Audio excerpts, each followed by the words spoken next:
Hi, everybody. Tonight, I invite you to settle in, breathe deeply, and let your thoughts quiet themselves like leaves drifting to the earth in early autumn. Perhaps you've had a long day, or maybe you're simply searching for something soft, slow, and strangely specific to help you drift toward sleep. Let me offer you a story, or rather a tapestry woven from stories, customs, quiet scandals, and deeply embroidered silences. A story not often told in polite company, yet ever present in the folds of history. Tonight we begin our sleepy stroll through the dim corridors of medieval Europe, not to examine kings or castles, but something both more intimate and far more mysterious. We'll be exploring what love, lust, and sex were really like during the Middle Ages. But don't worry, this won't be anything too shocking or scandalous. No loud drama here.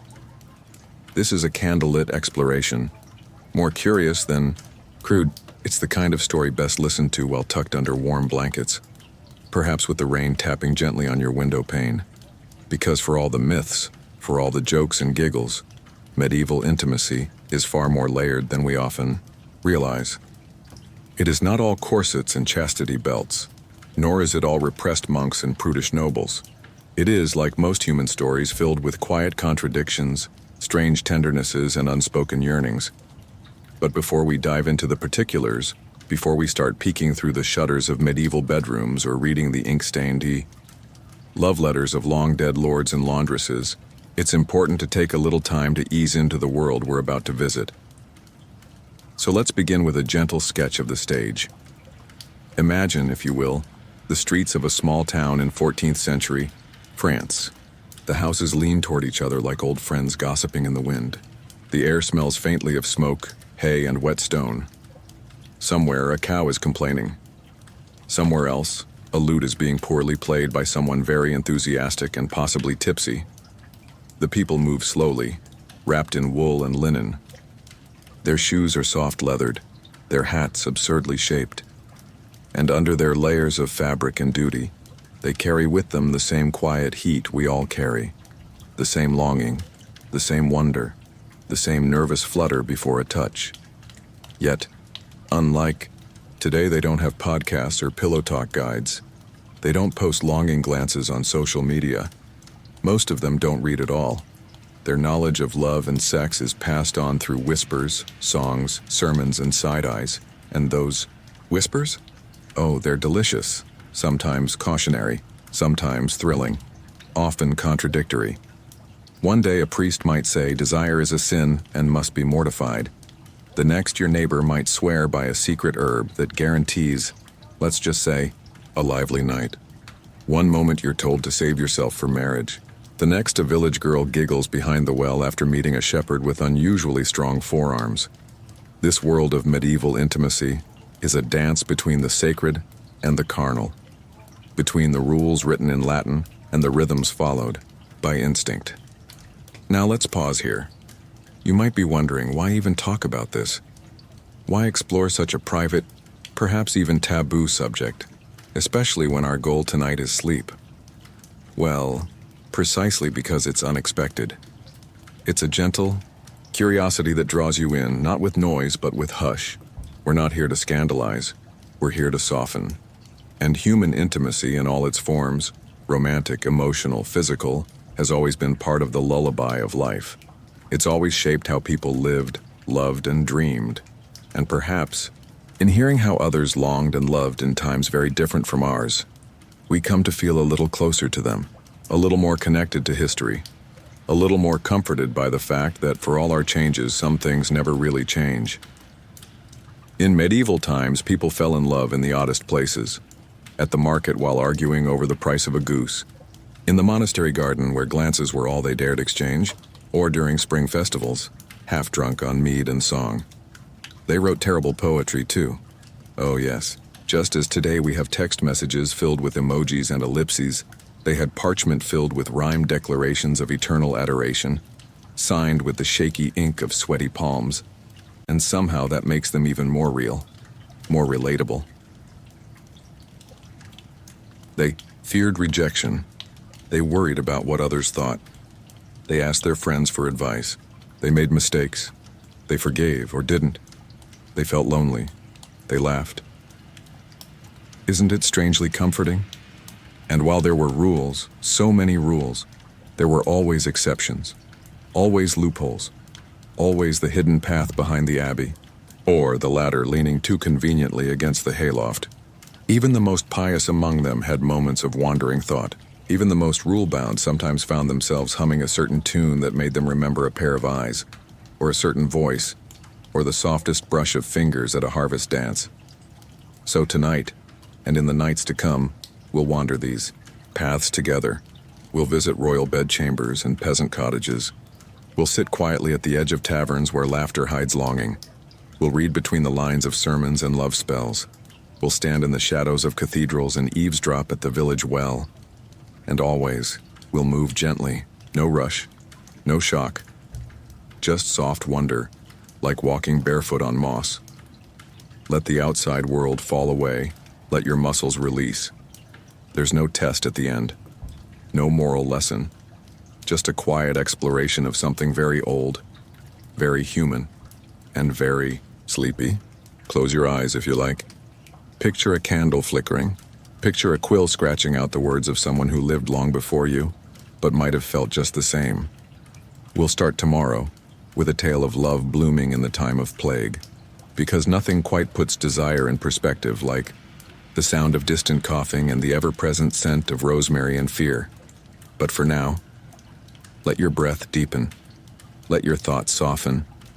Let the past wrap gently around you, like a woolen cloak warmed by firelight. Sleep is coming. There's a peculiar silence that falls over a village when illness has taken root. It's not the silence of peace or of restful sleep. It's the kind of hush that feels like everyone is holding their breath, waiting for the next bell to toll, the next door to be marked, the next whisper of coughing to become something more ominous. But even in the darkest times, even under the shadow of plague, human hearts continue their quiet work. They flutter. They ache. They reach tonight. Let us drift back to a year that smells of herbs and smoke. A year when the fields grow wild and the streets grow still. Let's imagine the year is 1349, and the Black Death has reached the small hilltop town of Brienne in Issou, the French countryside. The bells ring daily now, not for weddings or vespers, but for funerals. The baker's wife, the blacksmith's apprentice, the monk who once hummed as he swept the church steps, gone, one by one. People walk less, talk less. They keep rosemary in their pockets and lavender in their collars. Children are kept indoors. Dogs wander the streets like confused ghosts. And yet, behind a shuttered window, a young woman named Isabelle finds herself watching the cobbler's son, Mathieu, as he carries buckets of water from the well to the hospice. She notices the way his shoulders strain, how he avoids stepping on the cracks between the cobblestones. She notices, too, that he glances toward her window, just for a moment, before continuing on. This is how it begins. A glance. In a time when even touch feels forbidden, a look becomes everything. Isabelle has never spoken to Mathieu. Not really. They shared bread once at a harvest festival, but that was before the rats came, before the priest started speaking only of judgment, before her mother began praying so fiercely her knees bruised. Still, the thought of Mathieu brings her calm. She waits by the window every day now, and he knows. Of course he knows. He lingers longer even if he says nothing. In times of plague, love does not bloom loudly. There are no grand gestures, no dances or serenades. Everything is quieter, more urgent, more hidden. Love becomes an act of defiance against despair. In some towns, the fear of contagion is so strong that people leave without saying goodbye to those they love.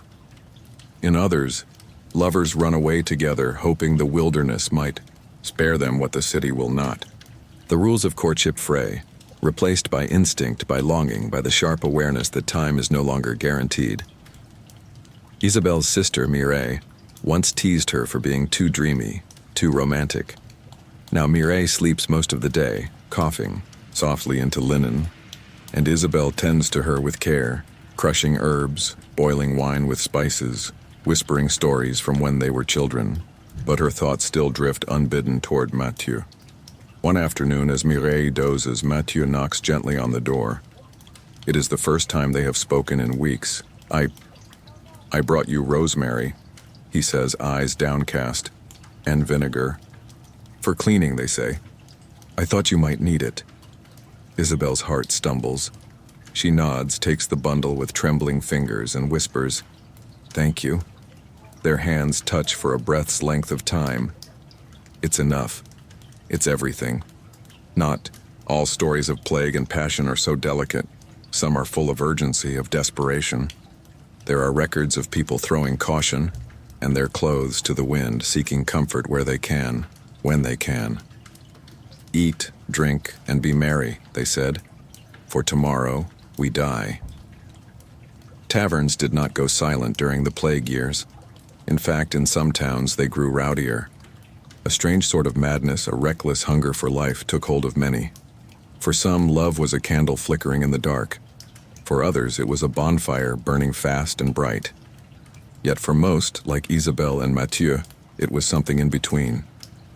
A quiet flame, a hopeful defiance, a choice to feel, to care, to connect, when the world was unraveling. The church, of course, had opinions. It always did. Priests warned against fornication, against desire, especially in times of judgment. The plague, they said, was punishment for sin. And what greater sin than carnal longing? But behind closed doors, even the clergy were not immune to fear or to comfort. There are stories, always whispered, of nuns and monks finding solace in one another's arms, of confessions that blurred into something more tender. Perhaps in the face of mortality, the need to be held became more powerful than dogma. Isabelle and Mathieu never kissed. Not then, not while the sickness raged. But every day he brought something small, a loaf of bread, a handful of apples, a scrap of parchment with a drawing of a sparrow. And she gave him violets, fresh cloth, a poem she'd written in the margins of an old book. It was not grand, it was not public, it was not even spoken aloud, but it was love. And when the worst passed, when the air no longer smelled of vinegar and grief, they sat together under the olive tree by the chapel. They didn't speak much. They didn't need to. Just the soft clink of his water pail, the hush of her sigh, and the slow, steady return of hope.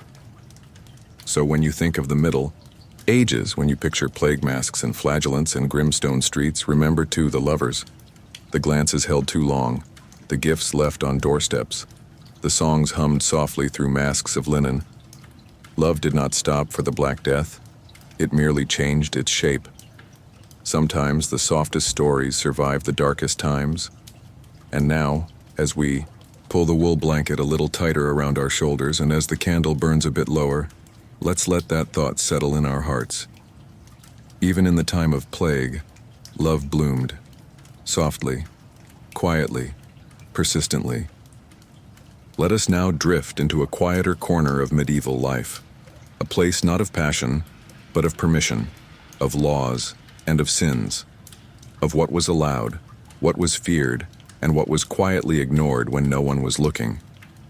Desire, you see, has always danced with rules, and in the Middle Ages that dance was full of sharp turns and whispered steps. Tonight we're not tiptoeing into bedrooms. We're sitting in stone churches, listening to sermons in Latin we only half understand. We're reading dusty canon, laws by candlelight. We're hearing a confession just behind the veil, one soft breath at a time. In medieval Europe, the most powerful institution wasn't a kingdom or a guild or even a royal army. It was the church, and the church had opinions. To the clergy, human desire was a flame that had to be carefully guarded. Left unchecked, it could scorch the soul. But contained, within marriage, under specific rules, it could serve the greater, divine plan. Or so they said. Sex, in the eyes of medieval church doctrine, was a necessary act, not a pleasurable one. It was for procreation, not recreation. The joy of it was, officially, beside the point, and sometimes considered dangerous. Three, we're supposed to feel guilty. You were supposed to approach it with solemnity, like attending Mass. No laughter, no levity, just duty. Let's pause there. Because even as I say these things, these cold rules written by robed men in cloisters, you can feel the contradiction, can't you? People, real people, lived lives that rarely fit so neatly between lines of ink. And no matter how stern the sermons, the heart does not listen so well to lectures, especially not when it's young, or lonely, or curious. Let me read you a few of the more peculiar rules and beliefs that governed medieval sexuality. Some priests believed that intimacy on Sundays was a sin. So was any act during Lent, or Advent, or before receiving communion, or after childbirth, or while fasting, or while traveling, or in some regions on Wednesdays. Yes, Wednesdays. The list of unholy times was long enough that married couples must have needed calendars with red circles just to stay out of trouble. Even within marriage, there were forbidden positions. Certain acts were declared unnatural. Anything that appeared to be driven by lust, rather than the simple goal of producing children, was suspect. The Church's official term for most physical indulgences was venial sin. Not quite damnation-worthy, but close enough to make you squirm. There were, of course, confessions, long, awkward ones. There are preserved records of confession manuals, yes, they wrote them down, where priests were instructed to ask married couples questions like, "Did you feel pleasure? Did you commit the act during a holy day? Did you imagine anyone else while doing it?" One has to wonder how many parishioners answered honestly. But even as these rules filled books, they rarely filled hearts. In reality, the enforcement of these codes varied wildly. In towns where the priest was young and idealistic, perhaps couples stayed up late worrying about damnation. But in villages where the priest himself had a long-term housekeeper with a child who looked suspiciously like him, well, let's just say the rules softened like butter in sun. And then there were the noble courts where indulgence was masked by poetry. Lords and ladies cloaked desire in metaphors, praising eyes, sighs, and roses. Their courtly love games were, ironically, often more permissive than the vows of marriage. So long as it stayed in sonnets and subtle glances, all was fair. The contradiction was everywhere. A world that praised chastity but celebrated fertility, that preached abstinence but encouraged heirs, that punished certain desires and then immortalized them in stained glass and song. Let me tell you a quiet story. In a small German town near Mainz around the year 1382, a widow named Greta was summoned by the bishop's inquisitor. Her offense? She had remarried only 6 months after her husband's death. The law required at least a year of mourning. When questioned, she simply said, "I was cold alone, and he was kind to me." Her words, recorded in the margins of the court record, survive to this day. A simple sentence, a soft rebellion. The bishop, moved by her honesty, gave her only a fine and a short penance. Sometimes mercy slipped through the cracks. And what of the unmarried? Well, the rules were far harsher. Premarital sex was illegal in many regions, punishable by public shame, whipping, or even exile. But again, it happened. There were always lovers who met in the hayloft, or behind the mill, or during festivals, when the wine flowed too freely and the stars seemed too close. There were even legal terms for such couples. In some towns, a man could claim a woman as his concubina legitima, a recognized, if unofficial, partner. She wasn't his wife, but the town might accept the arrangement, especially if he paid taxes on her behalf. It was a system born not from law, but from life. From compromise, from the need to make room for realities that refused to be tamed. By the late Middle Ages, attitudes began to shift. Not dramatically, but quietly. The poetry grew more playful, the sermons more nuanced. Scholars began to write of marital affection, of partnership, even of mutual pleasure. In some ways, the church began to understand what the people already knew, that desire, like a river, will always find a way to flow. You can dam it, redirect it, try to control it, but you cannot remove it from the land. So as you lie there now, perhaps with your thoughts wandering like pilgrims in a dream, let yourself drift deeper. The rules of desire in the Middle Ages were many, but so were the exceptions, the loopholes, the quiet kindnesses, and beneath all those heavy robes of law, the human heart still beat, softly, persistently, unreasonably.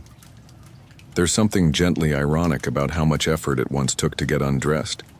In our modern world, where zippers zip, buttons snap, and yoga pants stretch with cheerful abandon, it's easy to forget that for most of history, getting out of one's clothing was an event in itself. Tonight we slip, slowly, patiently, into the richly textured world of medieval clothing.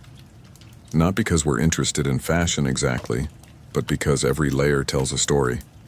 Every tie, every tuck, every hidden fastening shaped how intimacy unfolded behind closed doors.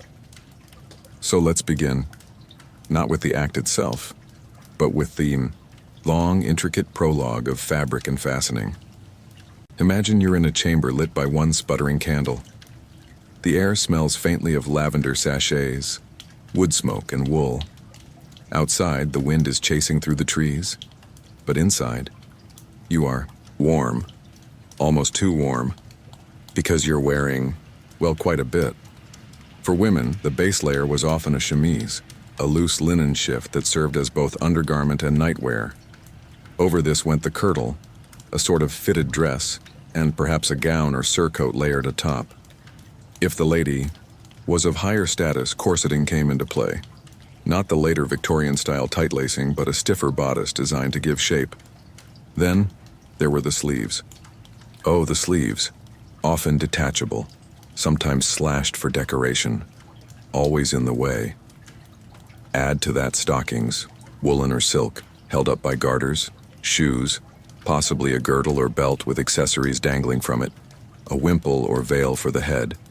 And if it was winter, fur lined everything. And what of the men? Men too wore layers, a linen shirt, hose, tight-fitting leg coverings that required some coordination to lace up, a doublet, belted tunic, surcoat, and often a codpiece. Yes, that little cloth pouch you may have seen in museum paintings, whose size sometimes indicated more confidence than necessity. All of this had to be removed. Not quickly, not easily. Certainly not gracefully, so now picture this. Two lovers, nervous and giggling, finally alone. They lean toward each other, hearts racing. But before they can embrace, there's a pause, because someone's sleeve is stuck. Someone else can't undo their girdle. A shoe won't slip off. The room is warming with anticipation, but the garments remain defiantly fastened. This was foreplay. Not just metaphorically, literally. It was slow, it was awkward, it was often funny. And yet, in that slowness, something tender happened. The undressing became part of the connection, a chance to fumble, to help each other, to laugh. The idea that intimacy must be sudden and dramatic fades when you're helping someone unlace 42 buttons by candlelight. There's something beautifully human in that. Even the wealthiest nobles, those with handmaidens and squires, to dress and undress them, found themselves at the mercy of complicated outfits when moments turned romantic. You couldn't just toss your shirt over your head. You had to plan. You had to cooperate. There are even accounts from medieval texts, some humorous, some poetic, that describe lovers helping each other out of garments piece by piece. Descriptions of silk rustling, of fingers trembling at clasps, of veils falling to the floor like petals. Clothes, in that context, were not barriers. They were part of the dance. Of course, this elaborate wardrobe had its drawbacks. Let's not forget hygiene. Laundry was an ordeal. Linen could be washed more often, but outer garments rarely saw soap and water. This meant that, at times, the romance came with fragrance, not always pleasant. Scented sachets, herbs, and pomanders helped mask it, but still, it added a certain earthy realism to the encounter. And yet, despite the inconvenience, clothing also carried meaning. In many regions, a woman's girdle was symbolically linked to her chastity. A man removing it signaled trust, affection, and sometimes a serious commitment. Similarly, a knight might carry his lady's sleeve, literally a piece of her garment, into battle as a token of loyalty and desire. Clothing wasn't just something worn, it was something shared, exchanged, remembered. Let me tell you a quiet tale. In a Tuscan town around 1420, a baker's apprentice named Paolo fell in love with a young seamstress named Elena. She lived above her father's tailor shop and spent her days stitching sleeves and hemming bodices. Paolo had no money for gifts, so one evening he left a length of ribbon outside her window, dyed red with crushed berries, imperfect and fraying. Elena, moved by the gesture, sewed it into the lining of her gown. No one could see it, but she knew it was there. It pressed against her side like a secret each time she moved. Their courtship was full of such quiet exchanges. A glove left behind, a scarf borrowed and never returned. Eventually, when they married, she undid the seams of that old gown and retrieved the faded ribbon. She tied it around his wrist on their wedding night, layers upon layers of tenderness, stitched in silk and memory. So tonight, as you settle deeper into your covers, think of those old garments, their textures, their colors, their slow resistance. Think of how long it might have taken to get ready for love and how that time made love more real. In a world without zippers or elastic, every piece of clothing was a small ceremony. Every laced-up bodice was a puzzle to be solved gently. Every undone knot, a whispered invitation. Getting undressed in the Middle Ages wasn't just a prelude. It was a story all its own. And now, with your blanket tucked just so, and your pillow cooling softly beneath your cheek, perhaps it's time to let those images fade. Linen, silk, wool, rustling, laughter, soft light. Sleep well, gentle listener. There is something quietly sacred about a wedding bed, not because of its sheets or size or decoration, but because of the hope it holds, the uncertainty, the tremble in the air as two lives begin their most private, most awkward dance. And in the Middle Ages, that first night of marriage, what they called the bedding, was more than just personal. It was public. It was ceremonial. And it was, at times, deeply uncomfortable. Tonight, let us dim the lights of the feast hall and follow the bride and groom up the stairs. Let us peek, not to intrude, but to understand, the strange rituals and tender beginnings of medieval newlyweds. The marriage ceremony itself was often short. In early medieval Europe, it could even be as simple as a spoken vow before witnesses. The church gradually formalized it, a blessing, an exchange of consent, a placing of the ring, but no matter how solemn or grand the wedding was, it wasn't truly considered complete until the couple had consummated the union. The act itself held legal weight. Without it, the marriage could be annulled. Entire inheritances, land rights, and family alliances hung on whether or not the bed had been shared, which meant people paid attention, sometimes too much. In noble households, the bedding ceremony was elaborate. After the feast, the couple would be led, often quite literally led, by friends and family to their chamber. There might be music, teasing, light-hearted mockery. The guests might toss nuts or coins, or sing bawdy songs meant to bless the union with fertility and fortune. In certain regions, attendants would help the bride undress. Not fully, but enough to place her in bed. Sometimes the groom would be stripped down to his shirt and carried in by laughing cousins. It was a moment designed to be jolly, to dispel tension. But imagine being there. Imagine the blushes, the nervous grins, the whispered pleas to hurry it all along. The guests would eventually file out, though not always right away. In some traditions, a small group stayed to witness the first kiss in bed. In the most invasive practices, a witness might actually remain to confirm the marriage was consummated, either by watching or by inspecting the sheets the next morning. Privacy, as we know it, did not always apply. But beyond the ceremony, beyond the jokes and songs and pranks, lay something far more human. Two people, often young, often strangers, alone in a room for the first time, In many cases, they had never touched each other. They might not even speak the same dialect. They may have met only a week or a day before. And now, here they were, expected to become husband and wife in every sense, expected to share their bodies, to begin their lineage, to turn nervous glances into trust. It could be beautiful, or terrifying, or both. For some, the night went gently. There are old poems that speak of tremulous kisses, of hands held in silence, of awkward laughter turning into warm embrace, a young couple learning each other not as obligation but as discovery. But for others, it was far more complex.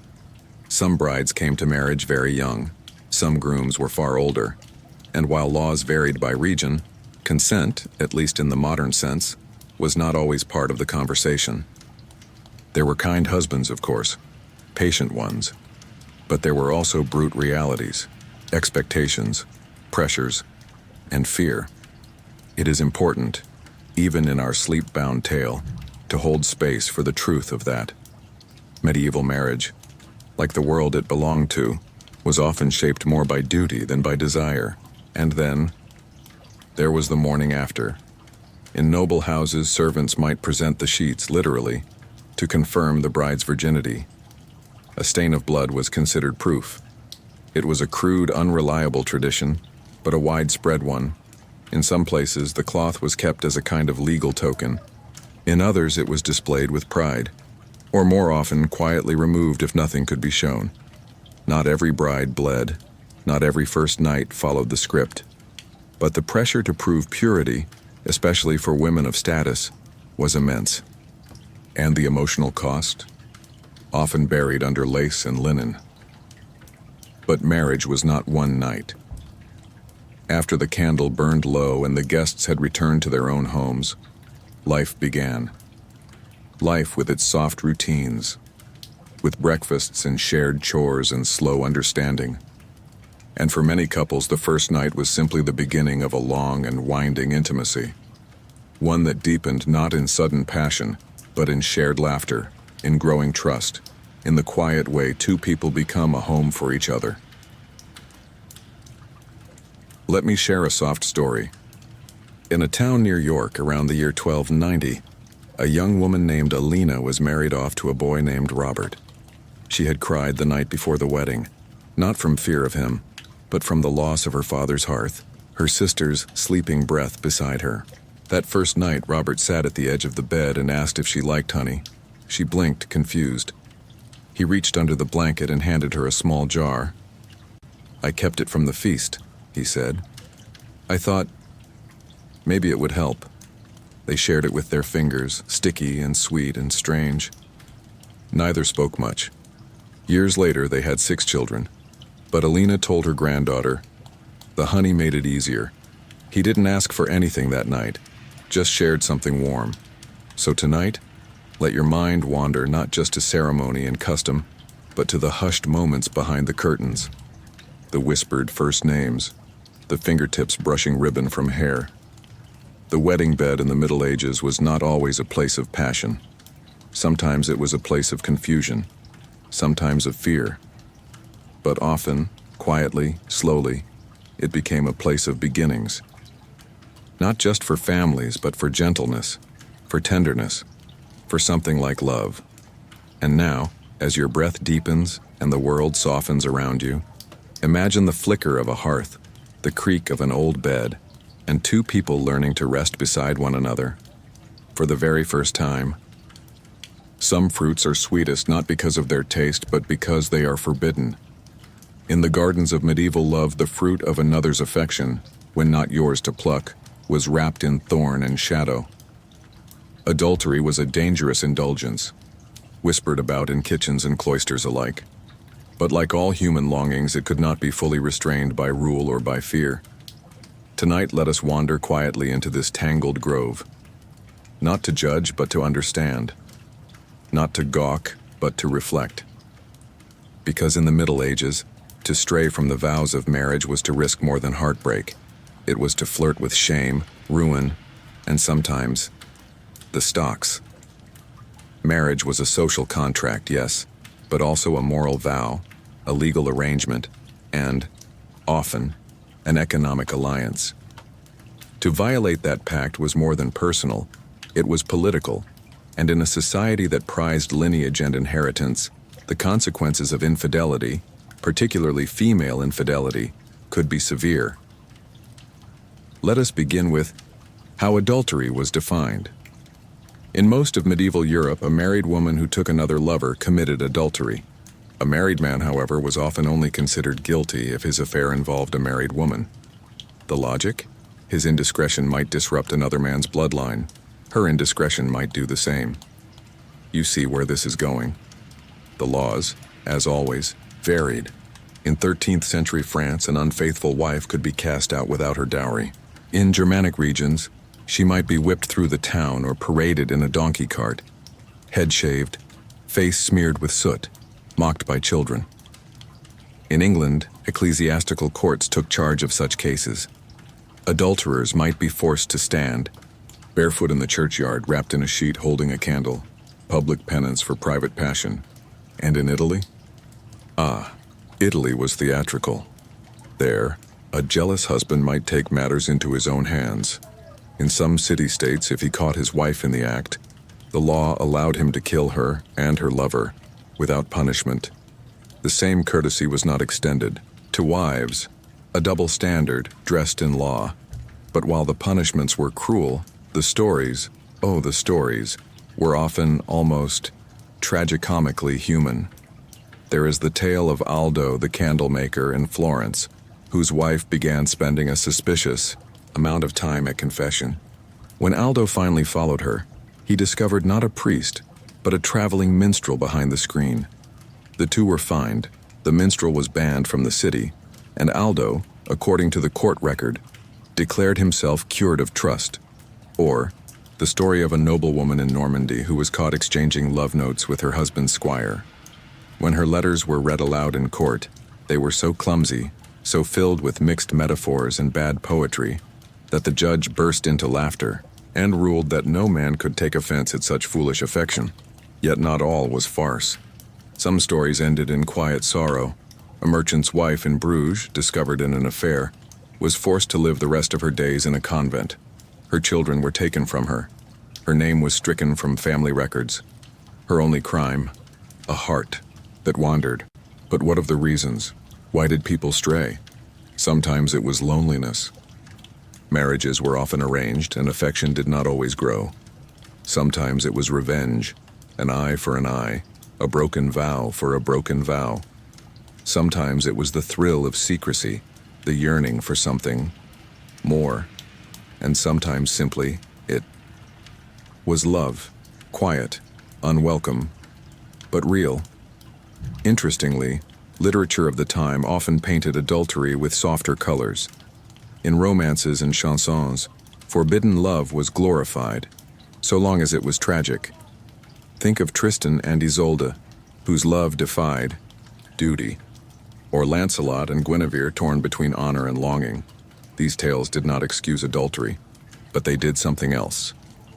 They reminded listeners that hearts do not always obey contracts, that desire often blooms where it should not, and they gave listeners a space to feel, in safety, what they could not live. Let me tell you a gentle story. In a quiet hamlet near the Welsh border, there lived a woman named Delith. Her husband, a shepherd, was often away in the hills. One winter, she began to leave scraps of bread outside her door. They disappeared each night. Curious, she stayed up and discovered the village miller, Tom, taking them, too proud to beg, too poor to eat. She invited him in. What began as charity became company. What became company became comfort. And one night, the comfort became something more. They were discovered in spring. Delith was made to stand before the village altar and confess her sin. Tom left for another town. Years later, when she was old and widowed, a new priest came. He found her tending, herbs humming softly. When he asked why she had never remarried, she smiled. "I loved twice," she said. "Once with blessing, once with truth. And so tonight, as your eyelids grow heavier, think not only of rules broken, but of hearts revealed."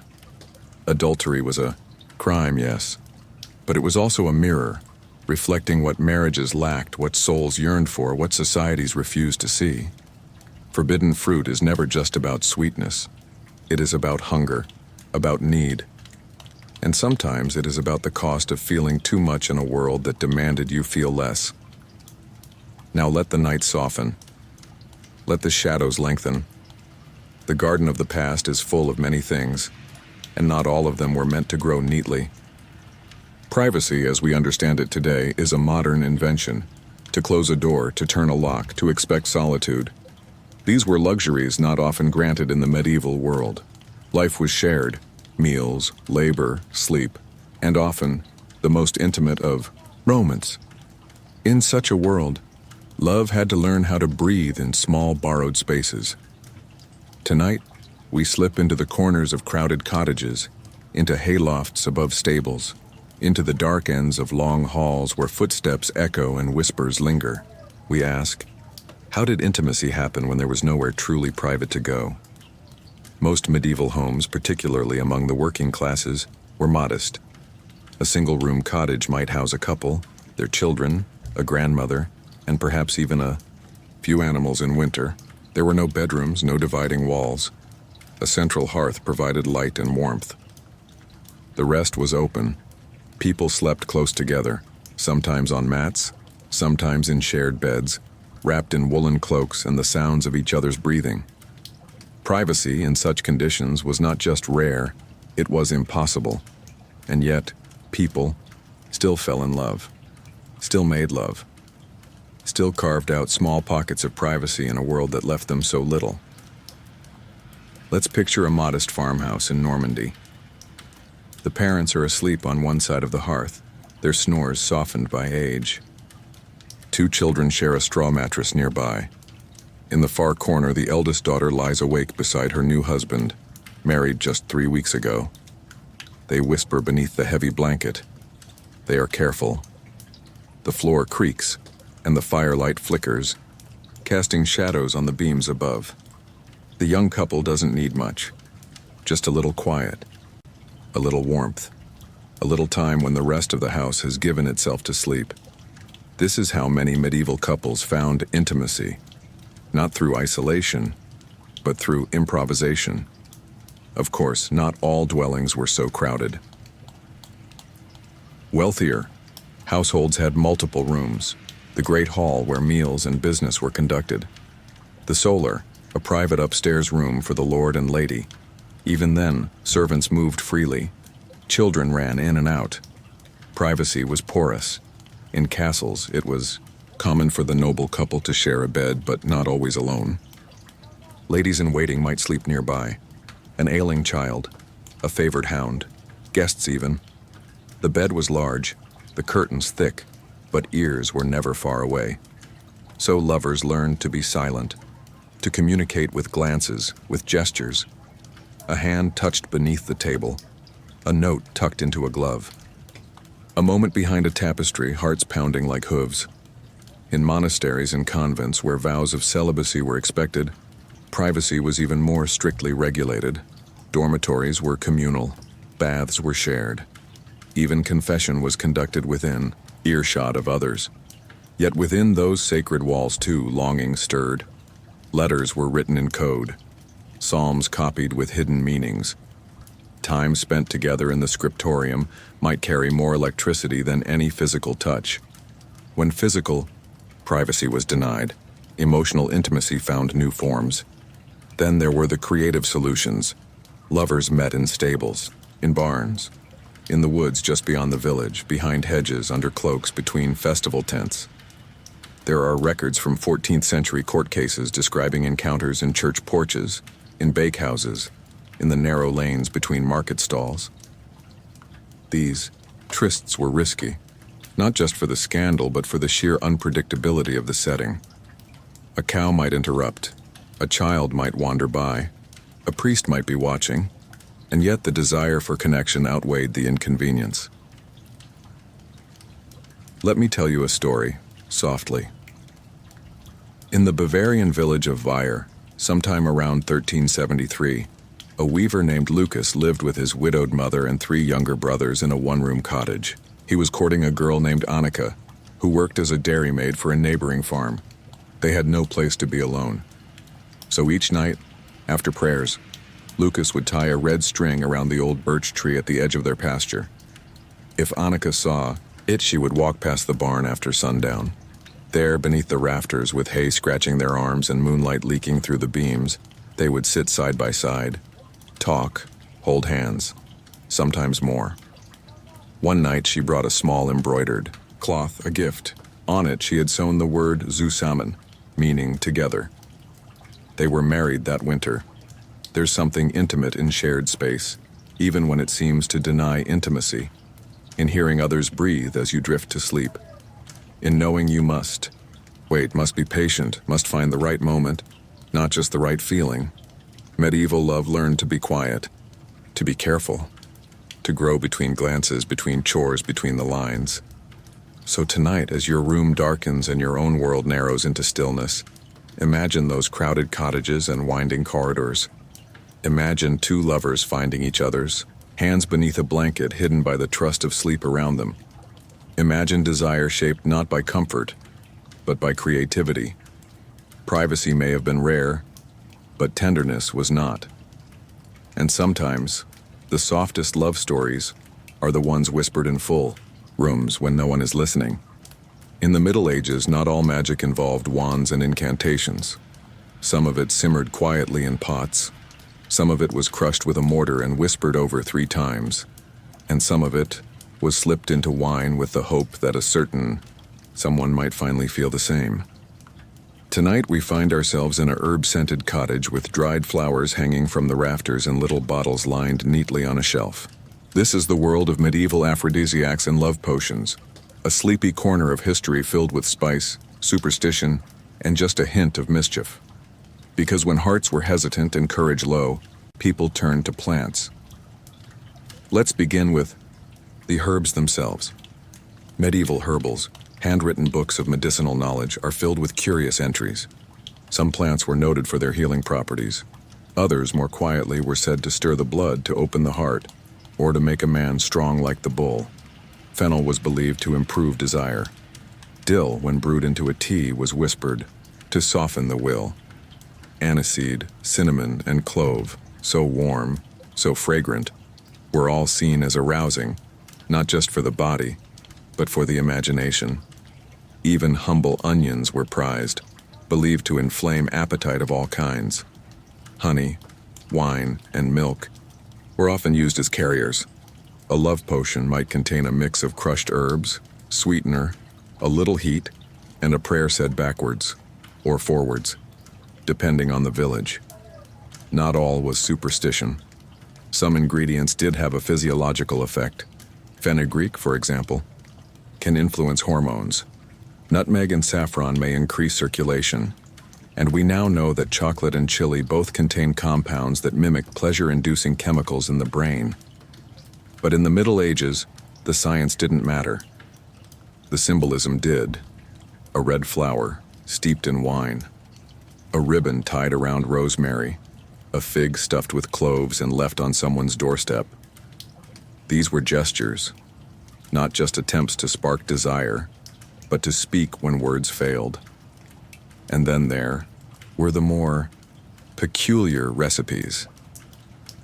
A 12th century love charm advises the wearer to wrap a frog's tongue in a silk cloth and tie it beneath the left armpit. Another suggests carrying an apple that has been breathed on by one's beloved, and then buried beneath their doorstep. Hair was often involved, a strand woven into thread, a lock placed under the pillow. In some cases, even drops of blood, usually menstrual, carefully collected, were stirred into wine or soup to bind affection. These practices were secret, sometimes sacred, sometimes scandalous, and they occupied a strange place between medicine and magic. Who made these potions? Often it was women, especially older women, midwives, herbalists, or widows.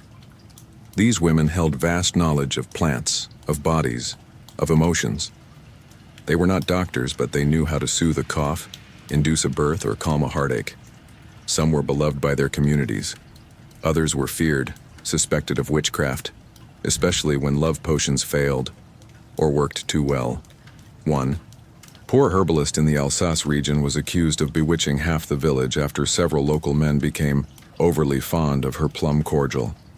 The church did not look kindly on plum cordial, but not every love potion was taken seriously. In many cases, they were more playful than powerful, shared between friends during spring festivals, sold in bustling markets with a wink and a rhyme. Slip him this and he'll kiss you thrice. Drink it at dawn, and love will be drawn. They gave people permission to hope, to act, to believe. And in a world with few options for choosing one's partner, sometimes belief was all one had. Let me tell you a sleepy tale. In a village near the Black Forest, a girl named Marta was in love with the son of the village cooper. But he never seemed to notice her. Too busy with his barrels, too shy with his speech. So she sought the help of old Minka, the herb woman who lived by the river. Minka gave her a recipe. Steep marjoram and thyme in milk, add a sliver of pear, and stir with a birch twig cut at twilight. Give it to him on a Monday, she said, but only if he smiles at you first. Marta followed the instructions, heart pounding. On Monday, the cooper's son tripped over a goose and landed at her feet. He smiled sheepishly. She gave him the drink. They were married the next spring. Did the potion work? Or the smile? Or the goose? Perhaps all three. Or perhaps it was Marta's courage, wrapped in herbs. The church, as expected, disapproved of such things. Love potions were seen as manipulations, unchristian, unnatural. Many were declared sins, others heresies. But despite warnings from pulpits, people continued to stir and brew, because desire, like water, finds the cracks. And sometimes hope comes in a cup. So tonight, as you rest in the soft glow of sleep, imagine the warm scent of rosemary and cloves, the hush of a spoon stirring something secret, the flicker of belief in a dark cottage. Love, in the Middle Ages, was not always straightforward, but it was always imaginative. And sometimes, it tasted like honeyed wine and thyme. Before the chirp of a text message, before the glow of a screen or the ring of a distant voice, there was only ink. Ink and patience. Ink and parchment. Ink and the ache of waiting. In the Middle Ages, when distance stretched between lovers like a slow-moving tide, letters became lifelines.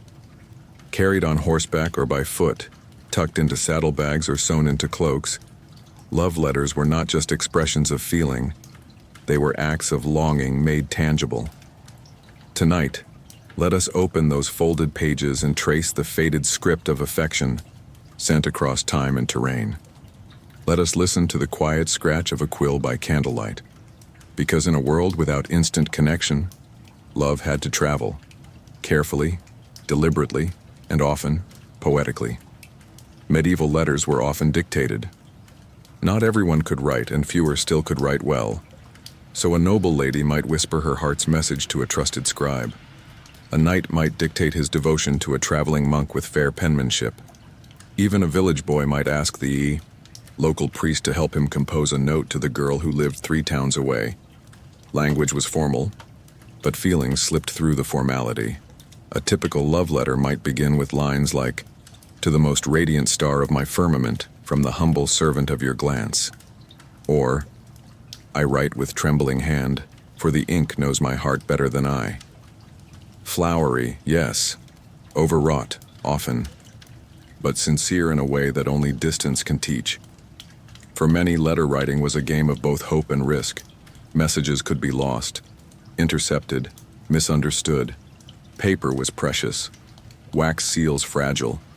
Yet still they wrote, pages filled with longing, apology, flattery, and metaphor. Some sent poems. Others included locks of hair. Some drew little pictures. A heart pierced by an arrow, a bird in flight, a rose shedding petals. And always, there was the ache of time, weeks, months, sometimes longer. The waiting became part of the romance. Let us pause and picture one such letter. It is the year 1317. A young knight named Edric has left for Flanders. His betrothed, Helena, remains in Kent, tending to her family's sheep and trying not to worry. Each week she writes, "Dearest heart," one letter begins, "I watched the swallows leave the barn today and thought of your shoulders under mail, broad and unbending. I pray you are not too cold at night. I have sent you a new pair of stockings. The wool is coarse, but the stitches are all prayers." She signs it simply, "Your Helena, always turning toward you like sun to stone." Edric replies less often, marching, leaves little time, but when he does, he describes her in metaphors of battle and beauty. "No sword I carry is as sharp as your smile, no banner as bright as your braid." They marry 2 years later. The letters, kept in a carved box, remain with their great-granddaughter. Long-distance love was not just for nobility. Pilgrims wrote home from shrines, sailors from ports, scholars from cloisters. A woman whose husband had been conscripted might send messages sewn into linen. A man in love with a girl from a neighboring village might carve her name into a piece of birch bark and send it with the tinker.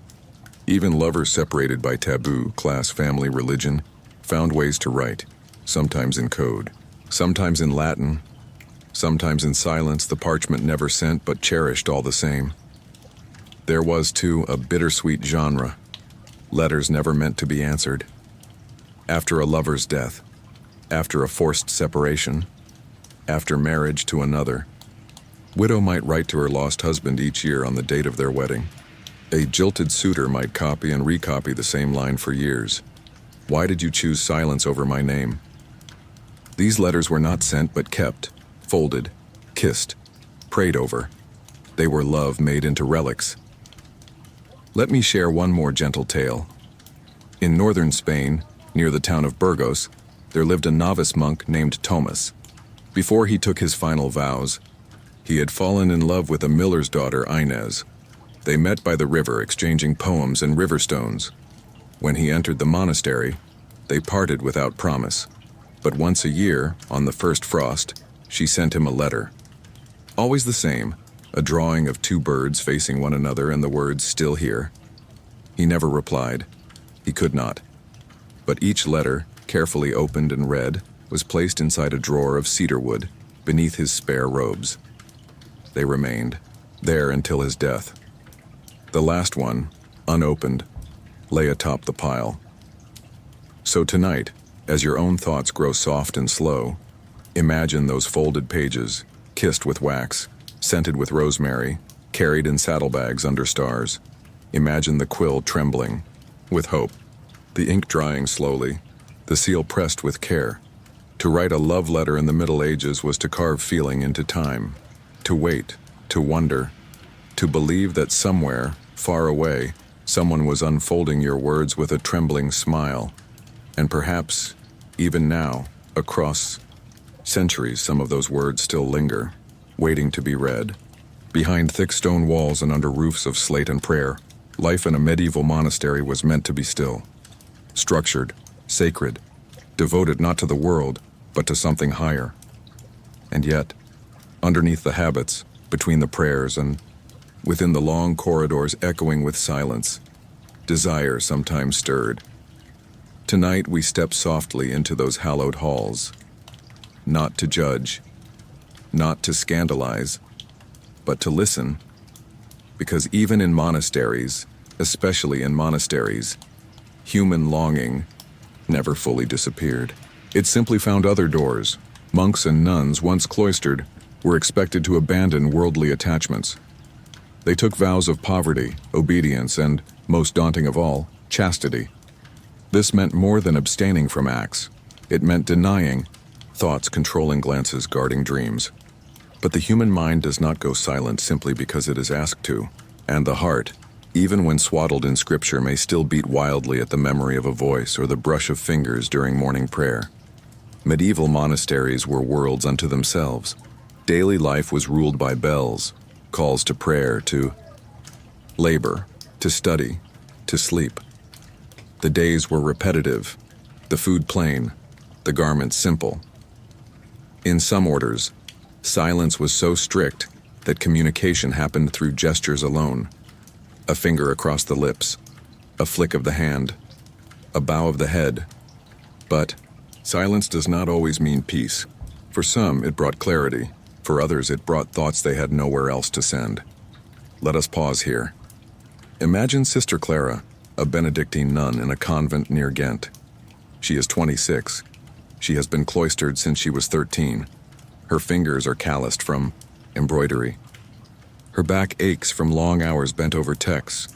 And one day, while tending to the herb garden, she speaks briefly with a visiting friar, Brother Roderick, who has come to repair the chapel door. Their exchange is brief. A comment about the weather, a smile that lingers too long. That night, Clara dreams, not vividly but warmly, a voice, calling her name in a field of time.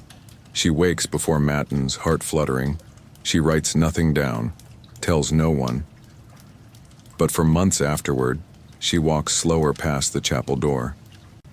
And the scent of time makes her chest ache. This too is desire. Not all monastic longings were so gentle. There are records, many in fact, of transgressions. Monks who kept secret lovers, nuns who bore children, friars who visited taverns, in disguise. Some stories became scandals. Some were covered up. Some ended in expulsion. Others in whispered penance and silent grief. But woven through the missteps was something deeply human, a struggle between promise and passion. The church, of course, held firm. Chastity was non-negotiable. It was seen as sacred discipline, a way to align one's soul with God's will. Sexual thoughts, even unacted upon, were considered impurities to be confessed and cleansed. Monks were taught to guard their dreams, to sleep with arms crossed, to pray at the first flicker of wayward thought. Nuns were encouraged to fast, to scourge the body, to imagine temptation as a demon to be cast out. And yet, temptation persisted. Interestingly, the most deeply reflective writings on desire often came from within monasteries. Think of Saint Bernard of Clairvaux, who wrote of divine love with imagery so vivid, so passionate, that it could be mistaken for romantic yearning. Or Hildegard of Bingen, whose visions were filled with light, warmth, and an ecstatic closeness to the divine, blurring the lines between spiritual and sensual. For some, the denial of earthly passion only intensified the longing for union, for closeness, for a kind of intimacy that no rule could forbid. Let me share a gentle story. In a Cistercian abbey near Toulouse, a monk named Anselmo was known for his beautiful illuminations. He painted margins with curling vines, golden saints, and occasionally, tiny birds that seemed to sing from the page. One manuscript, a book of hours, contained something unusual, a page with a rose so delicately inked that it seemed to glow. Tucked, beneath it, barely visible, were the words, "For the one who looked at me and smiled." No one knew who it referred to, but the page was never removed. The rose remains. Not all monastery stories are of desire denied. There were friendships that bloomed into something deeper, platonic or otherwise. There were letters exchanged, gifts carved in wood, psalms sung, with harmonies that leaned just a little too close. Love, in all its forms, has always found a way. So tonight, as the wind hushes and your breath slows, imagine the stillness of a stone chapel, a candle flickering beside a worn book, the scent of beeswax and thyme. Imagine a heart wrapped in vows still daring to feel. Desire in the monastery was not always loud, but it was there, and sometimes it was not a failure of faith, but a reminder of what it means to be alive. There are places in history that feel alive the moment you enter them. A tavern is one of those places. Wooden floors sticky with spilled cider. A fireplace cracking with fat logs. A fiddler playing a tune that's older than memory. The smell of sweat, smoke, roasted onions, and ale that's been brewing since sunrise. The medieval tavern was more than just a place to drink. It was the beating heart of village life. A space for gossip, music, warmth, and sometimes something more. Tonight, We settle into a corner bench beside a wobbling table. The room is dim, the laughter low, and the mood just soft enough for secrets to slip free. Taverns were common across medieval Europe, from smoky alehouses in England, to rowdy wine shops in France, to bustling beer halls in the German lands. They were places of noise and life, and importantly of relative freedom. Here the rules of court and church softened. Titles mattered less. Confessions flowed more easily, and under the influence of ale and anonymity, desire came out to play, not in the way of scandal necessarily, but in the quiet flirtations, the laughter that lingered too long, the brush of hands reaching for the same mug. The tavern was where many romances began, clumsily perhaps, but sincerely. Let's imagine a small alehouse on the edge of a forest village. It is a cold night. Rain taps on the shutters. Inside, a farmer sings a slightly off-key ballad about lost love and bad wine. A barmaid with wind-reddened cheeks rolls her eyes but smiles just the same. In the corner, a merchant and a miller are playing dice. Nearby, a widow in a green cloak is telling a story so scandalous that half the room leans in. And then there are the two strangers at the far end, travelers perhaps, who speak in low tones, who laugh gently, who share a pie and two mugs, and later disappear before the last candle is snuffed. No one asks, no one judges. That is the way of the tavern. Of course, not all tavern love was pure. There were seductions that ended in theft, flirtations that soured, arguments sparked by jealousy or too much mead. And then there were the public women, sometimes known as alewives or simply ladies of the night. Taverns often blurred the line between hospitality and brothel. Some women served drinks and conversation. Others offered companionship upstairs. The arrangement was understood, if rarely, spoken aloud. And yet many of these women were not criminals or outcasts. They were simply surviving, sometimes thriving, within a system that gave them few other options.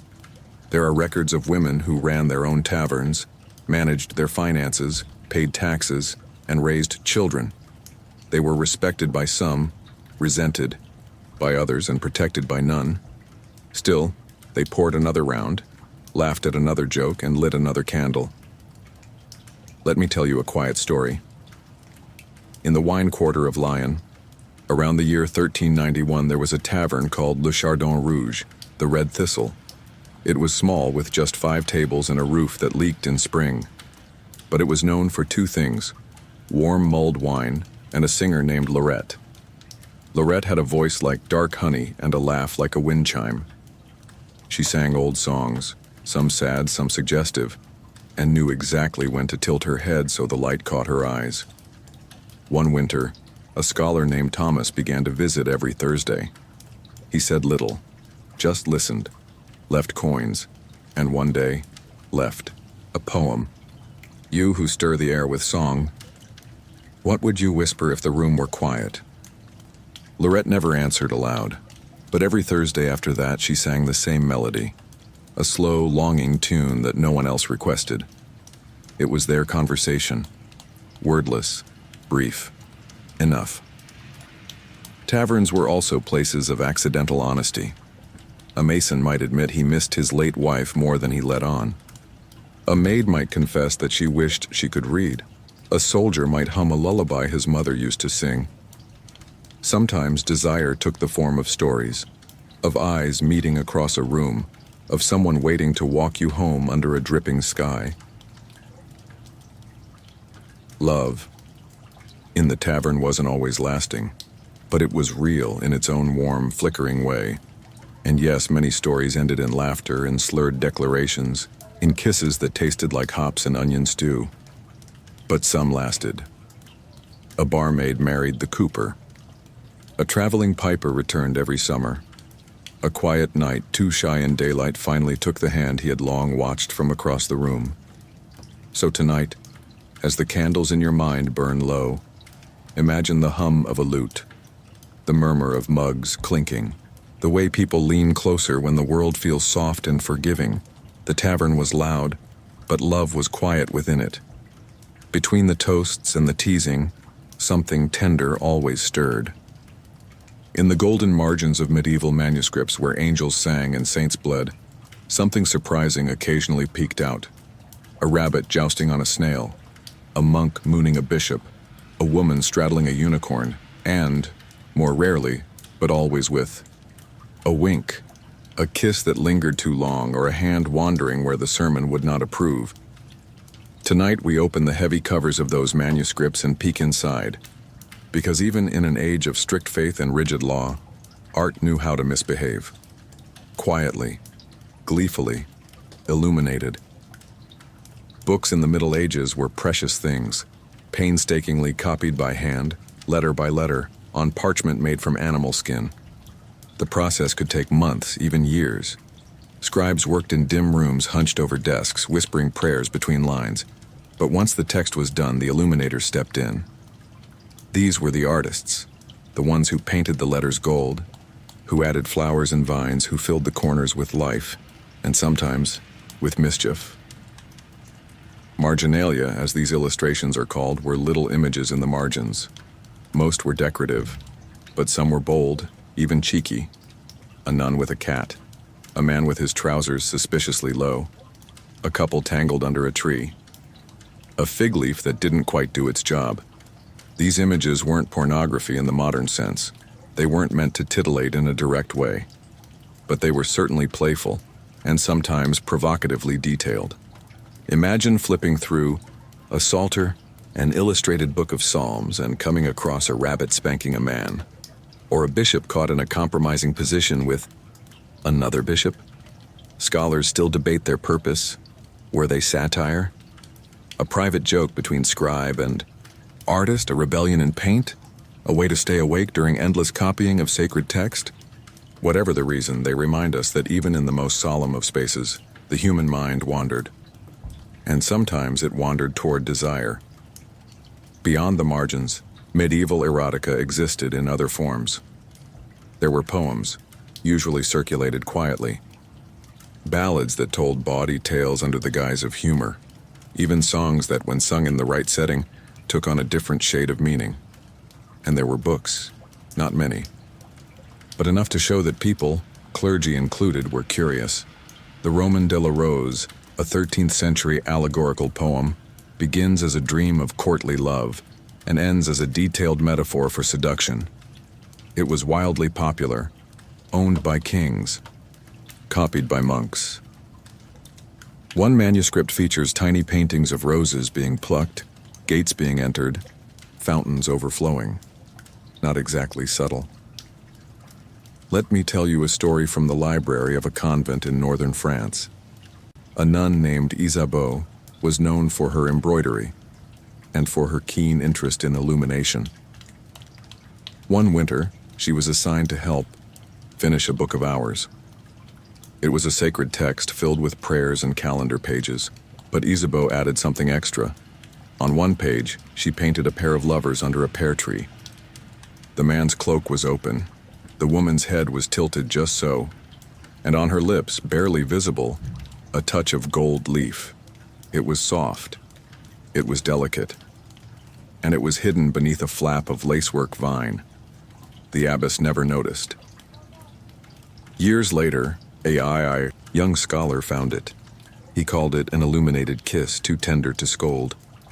Erotic imagery in medieval times was often veiled through metaphor, allegory, or humor. Direct representation was rare and usually forbidden. But it still happened.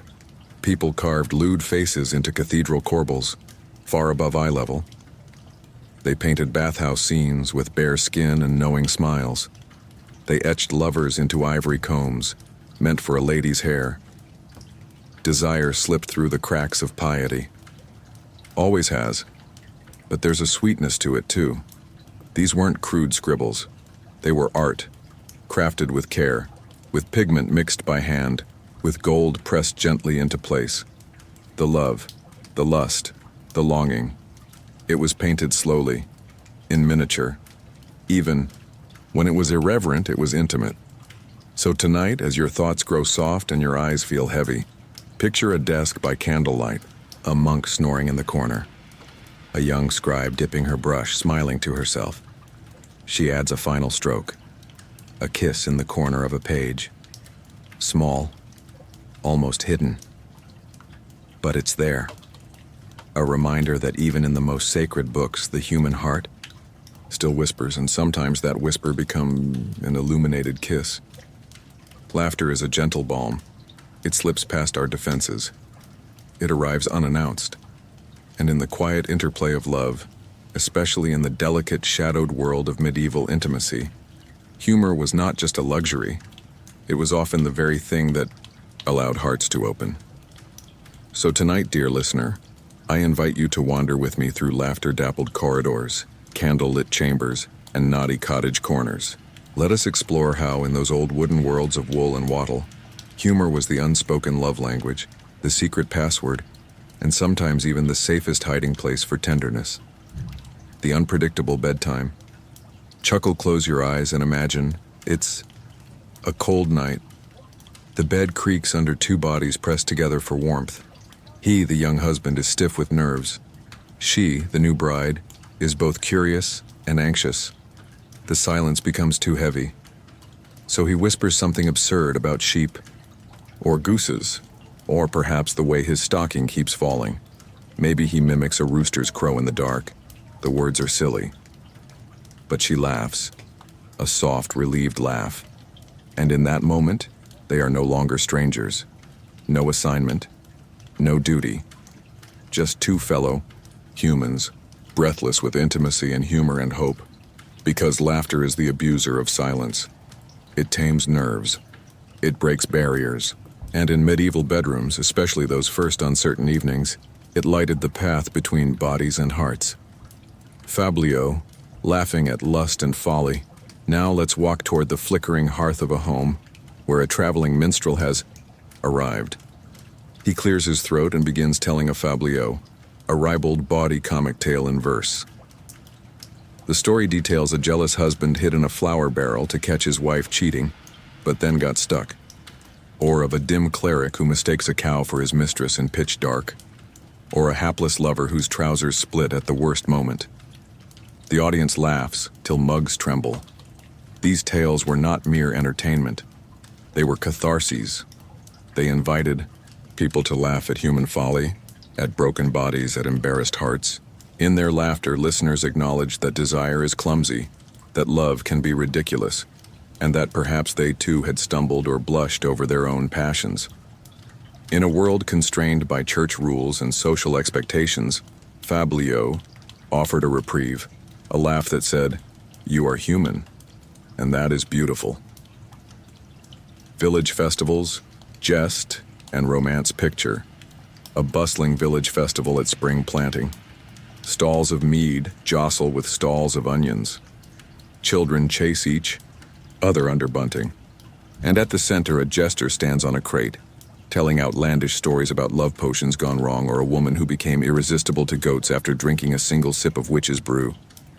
The crowd laughs, but laughs with a twinkle. The story is silly, but also wise. It teaches without scolding, cautions without fear, and opens space to talk about desire when the topic is otherwise taboo. Women lean in, men laugh louder than usual. Conversation flows. Did you hear about Margot's suitor? I heard he tripped in the field while reciting sonnets. Laughter lubricates the hidden anxieties of courtship. It reveals that everyone is imperfectly lovable. The power of small jokes now. Let's enter a humble cottage. The hearth is low, embers smoldering. Two people sit close. One says, "I once tried to impress you with my lute, but only managed to wake the chickens." She responds, "At least the chickens sang along." They both chuckle softly. It isn't epic. It isn't polished, but it's theirs. It's a shared moment that acknowledges vulnerability, a tiny dance of humor and acceptance. Medical historian Roy Porter noted that laughter in intimacy helps people negotiate embarrassment to soften the sharp edges of passion. In that dim cottage, the joke is gentle lancing of fear, and every quiet laugh loosens a knot within. Cloistered wit, sacred snickers. Even within stone cloisters of monks and nuns, humor thrived. though in subtler shades. Records tell of monks who composed mock sermons in good fun. One wrote a satire on overeating in rhymed verse.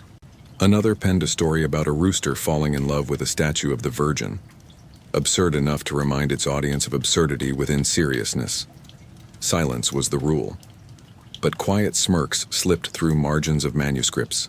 A scribe would draw a marginal doodle, a donkey disguised as a bishop perhaps, to fend off drowsiness. Priests sometimes used comedic metaphors in sermons.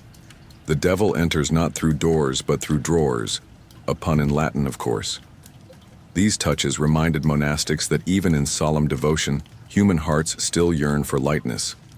That laughter, well-timed, could bring one closer to humility, to connection, even to grace.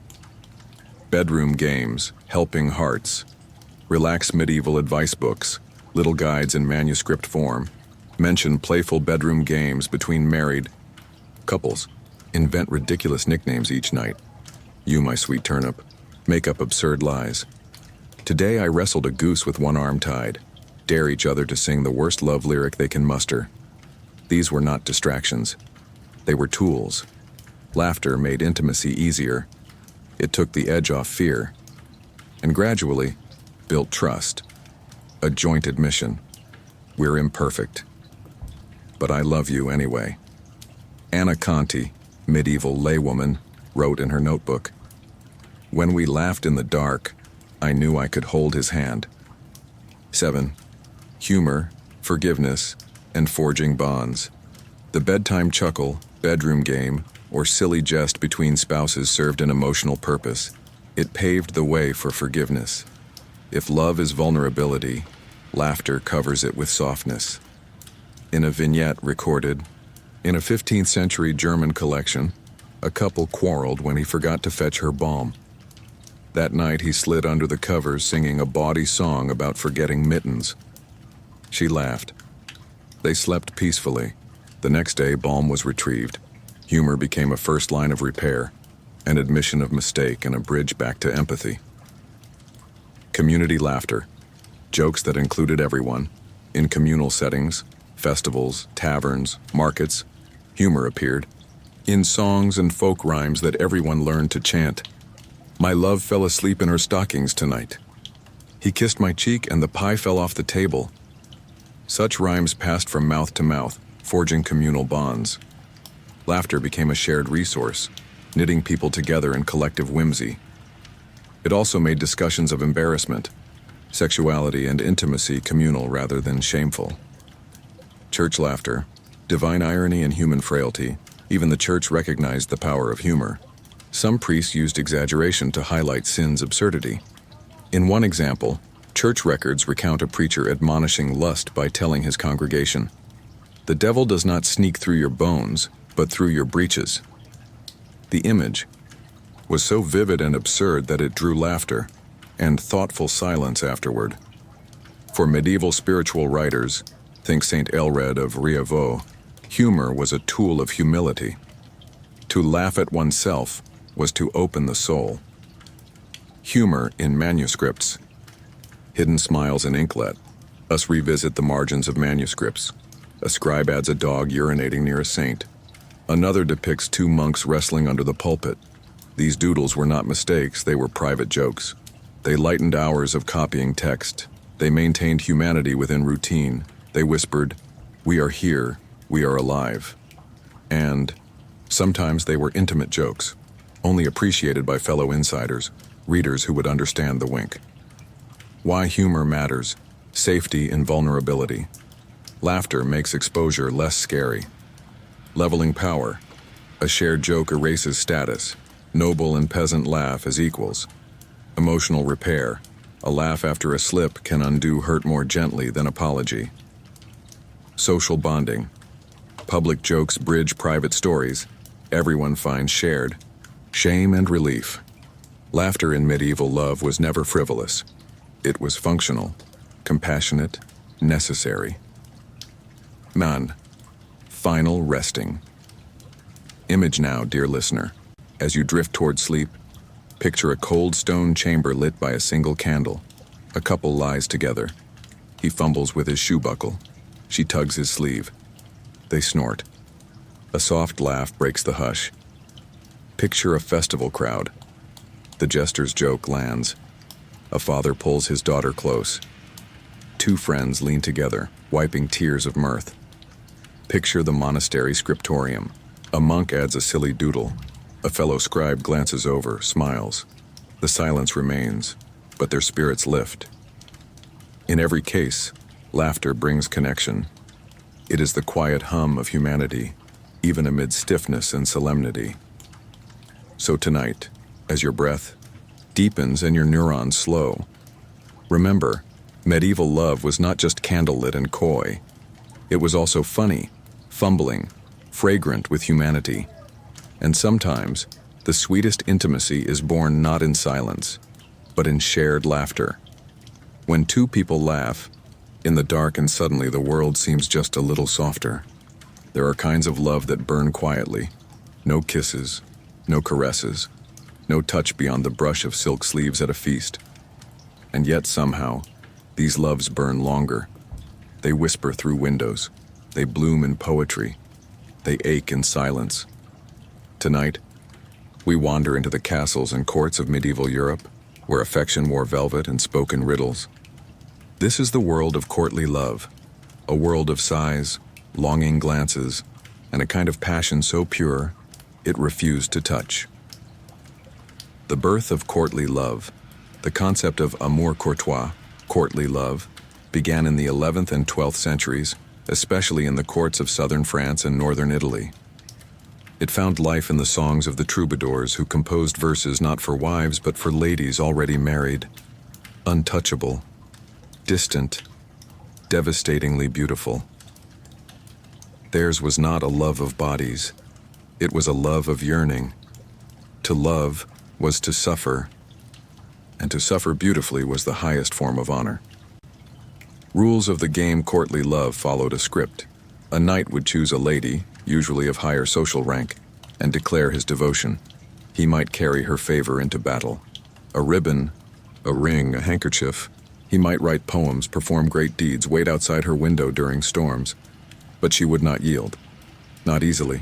The lady's role was to inspire, to challenge, to remain distant, and the knight, to endure, to prove himself, to love, chastely. Touch, if it came at all, was the rarest treasure. A kiss on the hand, a graze of fingertips, nothing more. And yet, hearts thundered. The psychology of restraint. Why such restraint? In part because many of these love affairs were imaginary. The courtly lady was often married. The knight's love was known to be hopeless.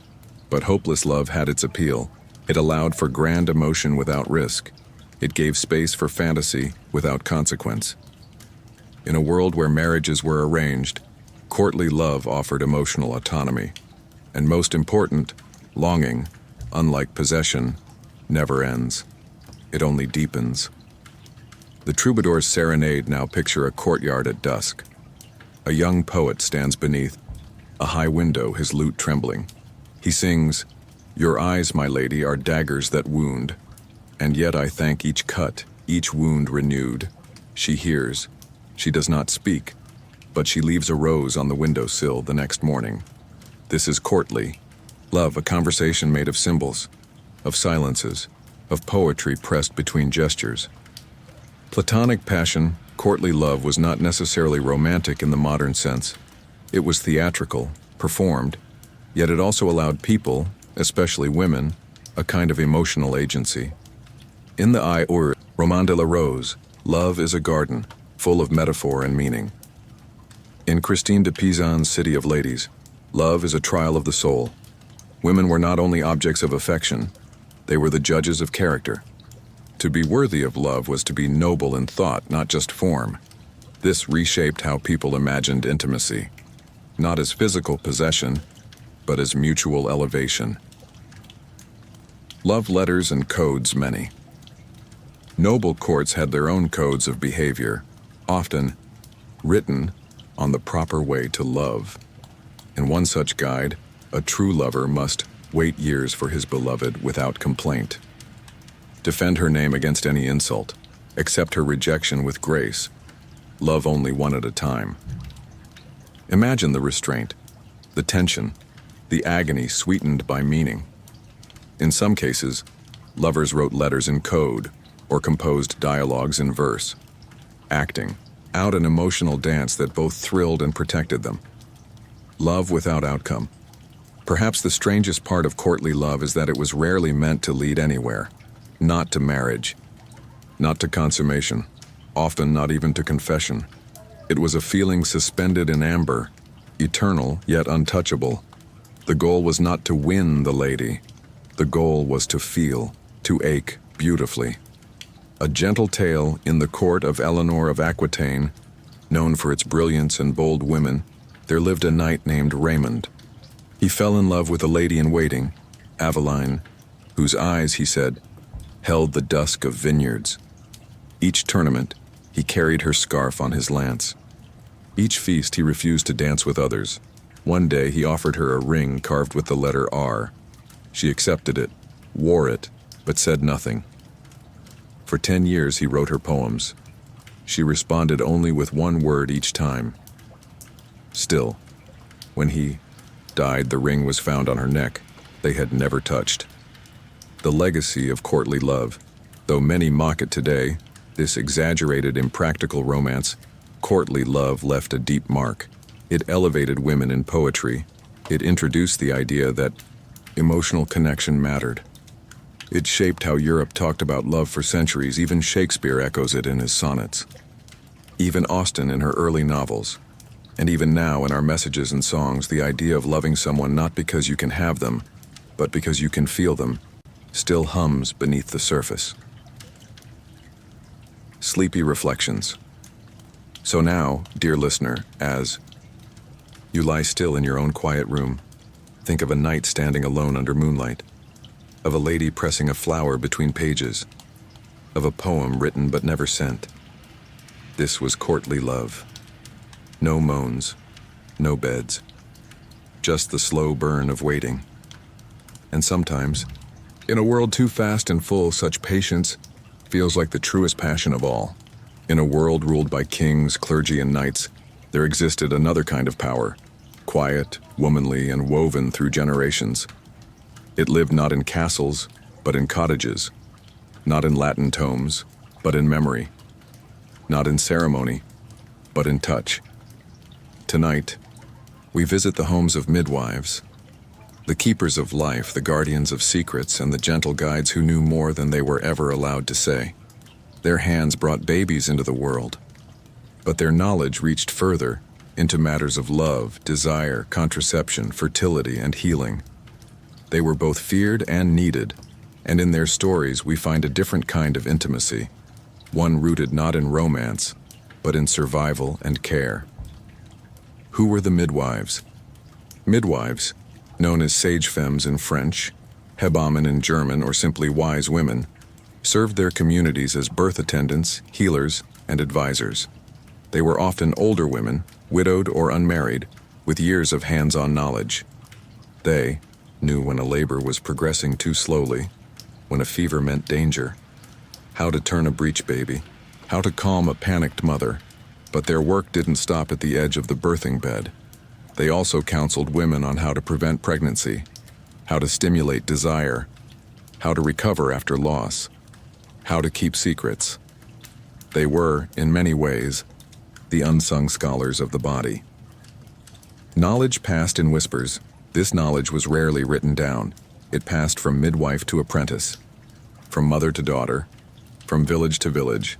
It was practical, lived wisdom, which herbs eased pain, which encouraged menstruation, which could be dangerous if used too much. Rue, pennyroyal, mugwort, tansy, lovage. Each plant had a purpose, a season, a method. Midwives understood dosage, timing, and the rhythms of the moon. They read the body like a book the church refused to open, and they listened, not just to the body, but to hearts. Intimacy beyond romance. Midwives were often the first to hear a woman's fears. I missed my courses. I feel no fire when he touches me. I do not want another mouth to feed. To each the midwife responded without judgment, sometimes with advice, sometimes with a tincture, sometimes with nothing but a warm hand on a cooler one. Their intimacy was not sexual, but it was profoundly physical and deeply emotional. They helped women feel seen in a world that mostly erased them. The forbidden knowledge. The church did not approve of contraception or anything that prevented what it deemed natural procreation. Yet midwives knew ways. Not foolproof, not always safe, but real. They taught timing, herbs that closed the womb, positions believed to discourage conception, even whispered prayers to goddesses long forgotten. To some, this made them dangerous. More than one midwife was accused of witchcraft, of causing miscarriages, of knowing too much. Their skill became their risk. Birth as a moment of sacred power. Giving birth in medieval times was perilous. Many women did not survive it. Midwives made the process as safe as they could. They boiled cloth, lit candles, offered amulets. They guided breathing, massaged backs, sang low songs. And when things went wrong, they held the dying woman's hand, whispered prayers and prepared the body. They were not just bringers of life. They were midwives of death too. This duality made them holy in a way few recognized, but many felt. A story from the Rhine. Let me tell you a soft tale. In a village near the Rhine, an old midwife named Albruna was known for her calendula salves and her sweet fennel tea. One day, a young bride named Lena came to her crying. "I have been married 4 months," she said, "but I do not burn." Albruna smiled, asked for no further detail. She brewed a tea with rose, cinnamon, and cardamom, then handed Lena a bundle of linen soaked in scented oil. "Wear this beneath your bodice," she said, "not for him, for you." Weeks later, Lena returned. She brought honey and a red scarf. "He smiles now when I look at him," she whispered. "Good," said Albruna. "But do you smile too?" Lena nodded. That was the real medicine. Midwives and men, though midwives worked mostly with women, they occasionally advised men on fertility, on soothing wives after birth, on potions to restore vigor. But mostly they served men by serving the women men loved and often misunderstood. One letter from a 15th century husband thanks a midwife for restoring laughter to my wife's voice. That was the closest he could come to admitting she'd helped in the bedroom. What was lost with the rise of male-dominated medicine? Much of the midwives' knowledge was dismissed, discredited, burned with their reputations. Doctors in cities began to take over births, with tools, theories, and no patience for herbs.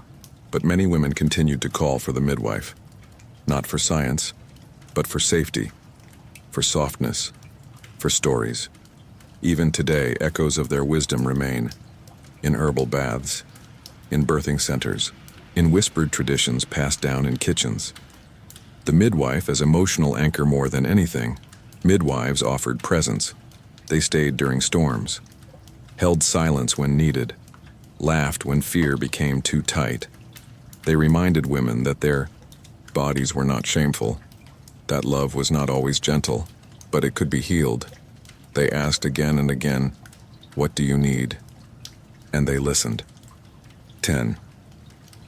Final thought. So tonight, as you close your eyes, imagine a room filled with the scent of dried lavender and wood smoke.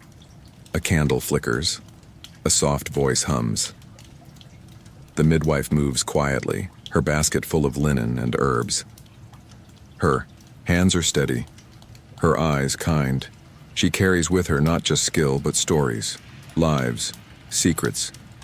She is a keeper of love's most intimate moments, not the ones sung by minstrels, but the ones whispered in fear, in pain, in hope.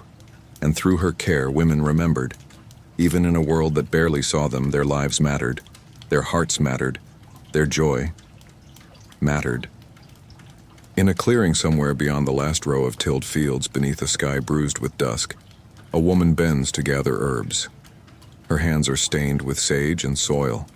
Her eyes scan the undergrowth for rue, maybe foxglove, She hums softly as she works.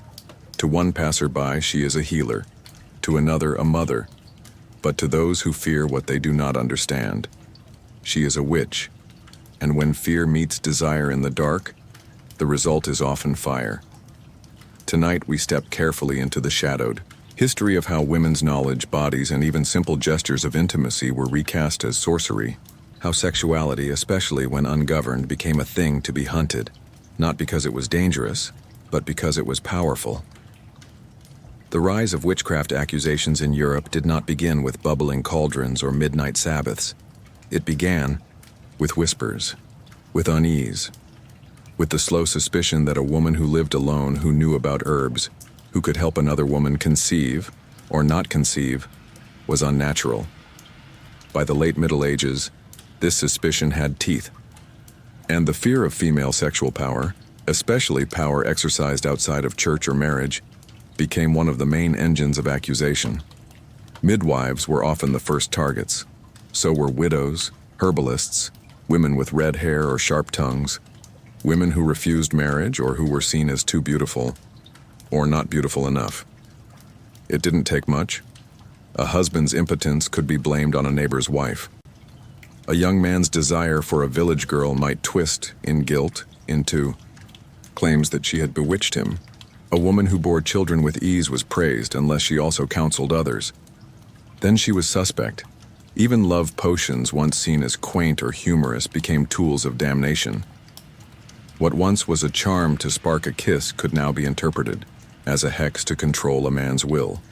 Desire, unapproved by law or clergy, was cast not as human but demonic. There were pamphlets and manuals. The most infamous, the Malleus Maleficarum, or the Hammer of Witches, published in 1487, described in obsessive detail the ways witches used sex to ensnare, seduce, and destroy. It was a guidebook not just for detecting witchcraft, but for justifying brutal punishment. According to such texts, witches consorted with demons through acts of perverse carnality. They were said to steal male virility, to cause miscarriages, to lead men astray with their eyes alone. They were accused, not of chaos but of knowledge, of knowing their own bodies, of knowing others. A woman who knew how to ease pain during birth was dangerous. A woman who had never married but smiled knowingly when younger women asked about pleasure was dangerous. A woman who forgave herself for longing, for feeling, for delighting in something sensual. That was perhaps the most dangerous of all. Because what patriarchy fears most is not chaos. It is autonomy. Let me tell you a quiet, heavy story. In a hamlet near Lake Geneva, there lived a woman named Seraphine. She was known for her rose cordial and her ability to soothe colic in babies. Women came to her with quiet questions. She never asked names. She listened. One winter after a storm, the young son of the village magistrate confessed to having dreams, vivid, heated dreams, about her. He was 16, she was 53. He said she had cursed him, had bewitched his thoughts. She was taken, tried, and burned within a fortnight. Her house was torn down. Her name was erased from records. But for years after, the women of the village swore that in spring, the wild roses bloomed earliest where her garden had once stood. The memory of her kindness outlived the panic. There is a profound sorrow in this history. But there is also something else: resistance. Many women refused to deny what they knew. They passed knowledge quietly, under the guise of recipes and lullabies. They protected each other when they could. Some even laughed in the face of their accusers, their dignity sharper than any accusation. Their power was not in spells. It was in refusing to shrink. Sexual panic, after all, is often a reflection of frustrated control. When structures fail to contain what is human, they lash out at those who seem to live most freely. And few things were more uncontainable in medieval society than a woman who understood her own desire. So tonight, as you lie in soft darkness, think of Seraphine and the hundreds like her. Think of the quiet strength of a woman kneeling in a garden, humming as she plucks fennel. Think of the village girl who dared to say yes to pleasure, or no, or nothing at all. Think of the fire and of what it tried to destroy, and know that even in the face of such fear, tenderness survived. Even then, people found ways to love, to heal, to touch, to trust. And in the ashes of that terrible silence, there grew again the smallest, most defiant flower. Love does not ask permission to exist. It grows in the spaces between words, in the glance held a moment too long, in the way a hand lingers at the shoulder after a laugh. It takes root wherever it finds warmth, even in silence, even in fear.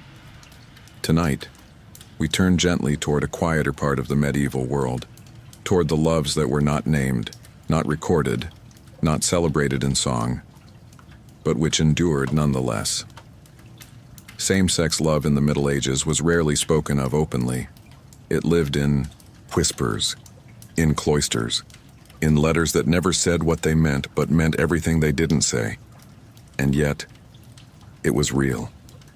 It was human, and it deserves to be remembered, not just for its struggle but for its softness. In much of medieval Europe, societal and religious structures left little space for openly queer lives. The Church condemned same-sex acts as sin, often using language of unnaturalness and disorder. Secular law, too, imposed punishments, though they varied widely depending on time and place. But even within these constraints, people loved.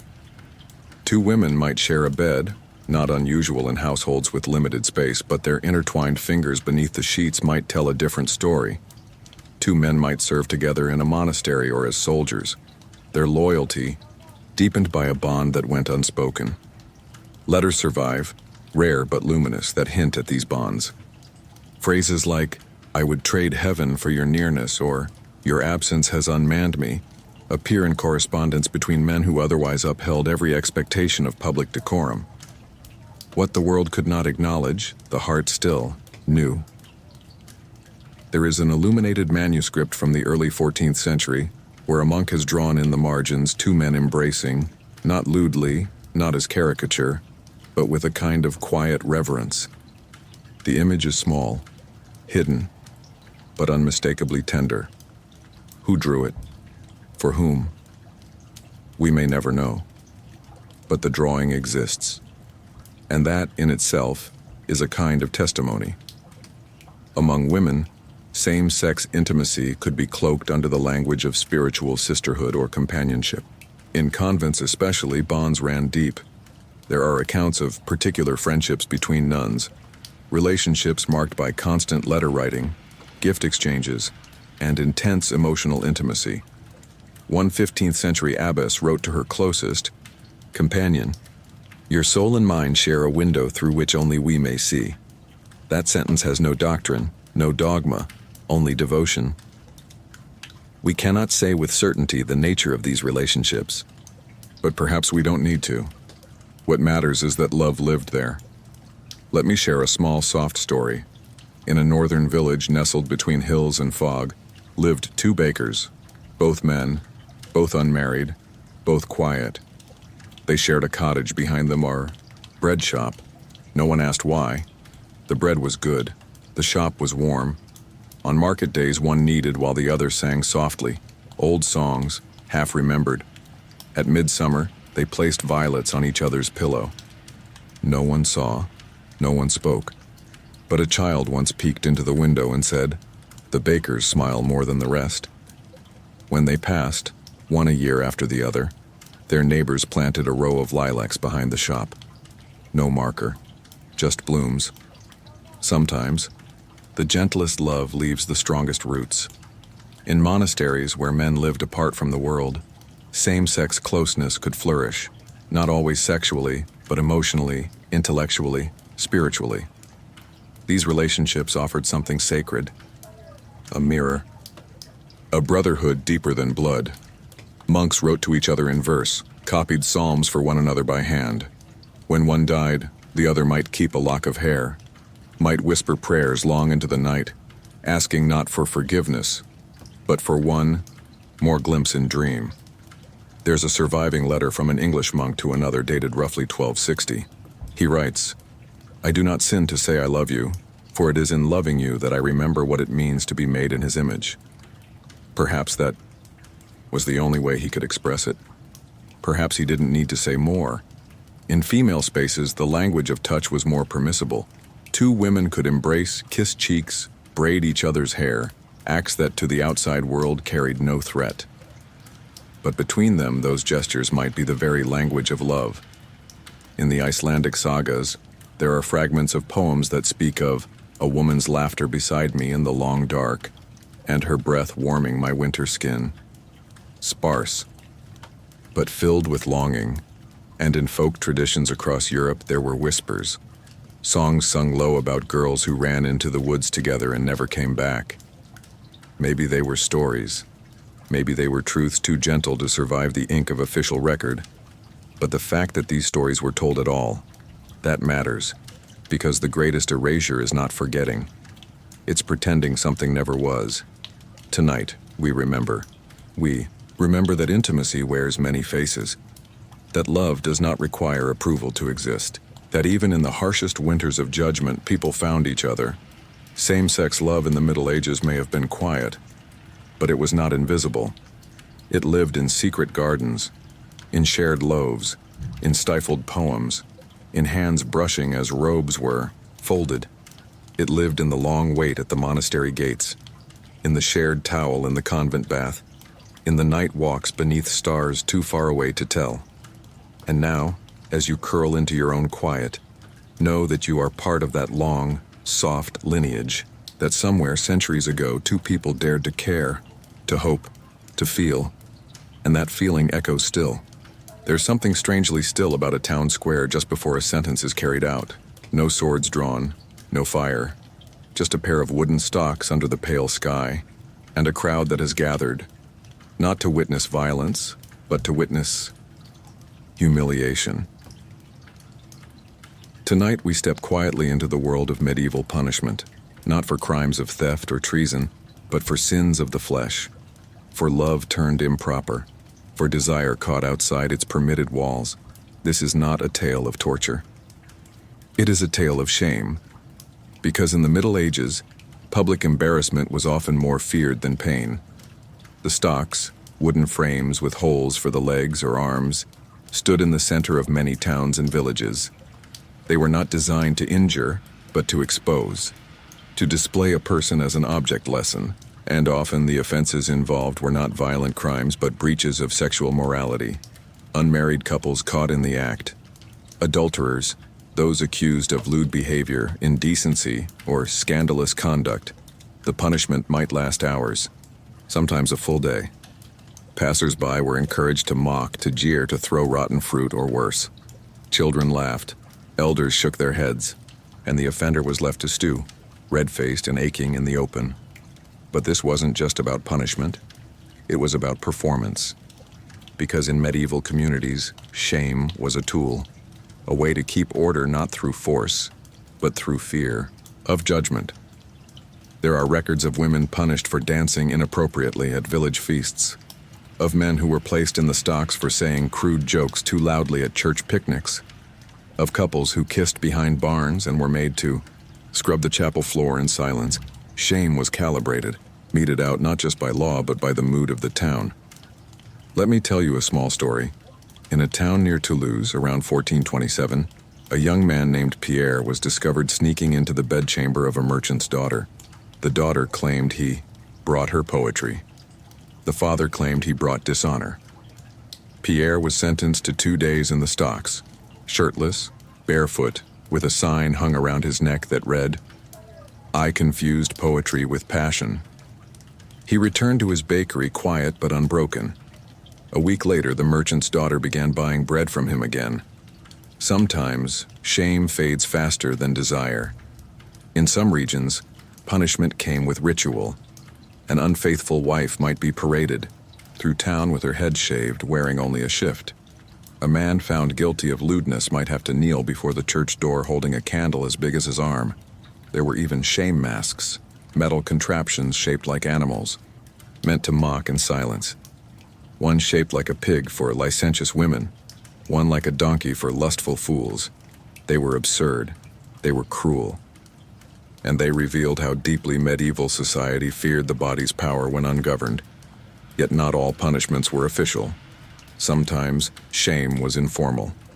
A whispered rumor, a cold glance, a sudden silence when someone entered a room. For women especially, reputation was a fragile thing. A single misstep, a pregnancy out of wedlock, a laugh too loud at the wrong moment, could unravel a life. And yet, desire continued. Even with the threat of stocks, even with the looming eye of church and neighbor. Love slipped past the watchman. Why?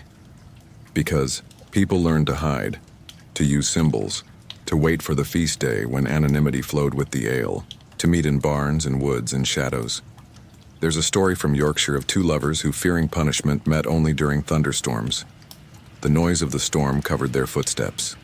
The rain kept the watchers indoors. They called their tryst the hour of saints when even heaven looked away. Not all who loved were punished. But all who were punished remembered. Some walked away ashamed. Some walked away defiant. A few, oddly, became folk heroes.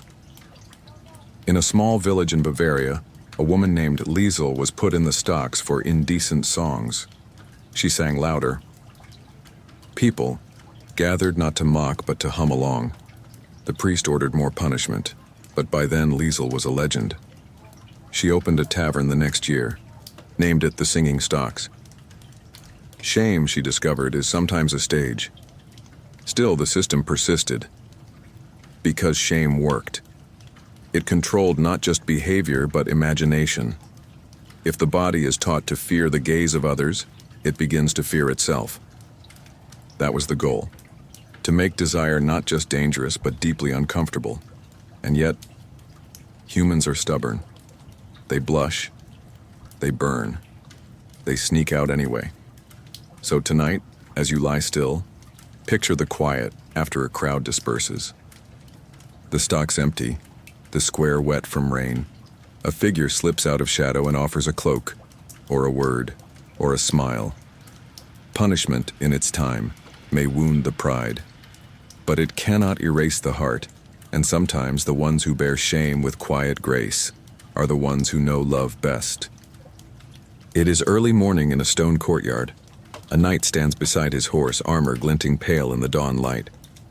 His squire adjusts the straps across his chest. His lady stands a few steps away, her hands clasped, her eyes unblinking. He is not going to war for land, not for family, not even for king. He is going to war for God, and she is left behind, not knowing if he will return in 1 year or 10, or ever. Tonight we trace the quiet footprints of love across the vast and dusty roads of the Crusades. We follow hearts stretched by distance, tested by faith and sustained by memory. Between the 11th and 13th centuries, waves of European knights, soldiers, and pilgrims traveled east to fight in the Holy Land. They left behind wives, betrothed, children, and lovers. Some went with a blessing, some with a promise, some with nothing but a glance over the shoulder. For many women, love during the Crusades meant waiting. Months turned into seasons. Seasons turned into silence. There were letters, fewer than we might imagine, but precious. One knight wrote from Antioch, "I have not touched water that tasted sweeter than your kiss." Another, from a battlefield, near Acre, "If I do not die by sword, I may die by missing you." Some letters never arrived. Some were written never to be sent. They were tucked into chests, carried into battle as talismans. But the distance was not only measured in miles. It was measured in fear, in rumors, in time spent wondering if the man who left would return whole or changed. And sometimes love faded. Men returned to find their wives had remarried, their children grown, their homes unfamiliar. Women received news of husbands lost, then waited years more, just in case. And yet, not all was tragedy. Some bonds grew stronger in absence. Some lovers found new strength in the act of waiting. Let me tell you a gentle tale. In a hilltop village in northern Italy, a woman named Caterina watched her husband Matteo ride off with the Second Crusade. He left her a ring. She gave him a scarf embroidered with tiny vines. He promised to return by the feast of St. Lucia. He did not. 2 years passed, then 3. Each winter, she embroidered a new scarf. Each spring, she laid one on the chapel steps.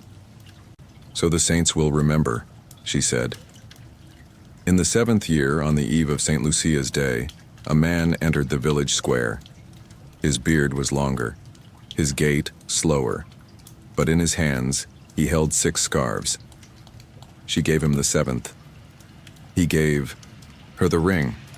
Not all waited in silence. In some cases, women traveled after their husbands, noble women who insisted on joining the pilgrimage. Some disguised themselves. Others served as nurses, cooks, or even warriors.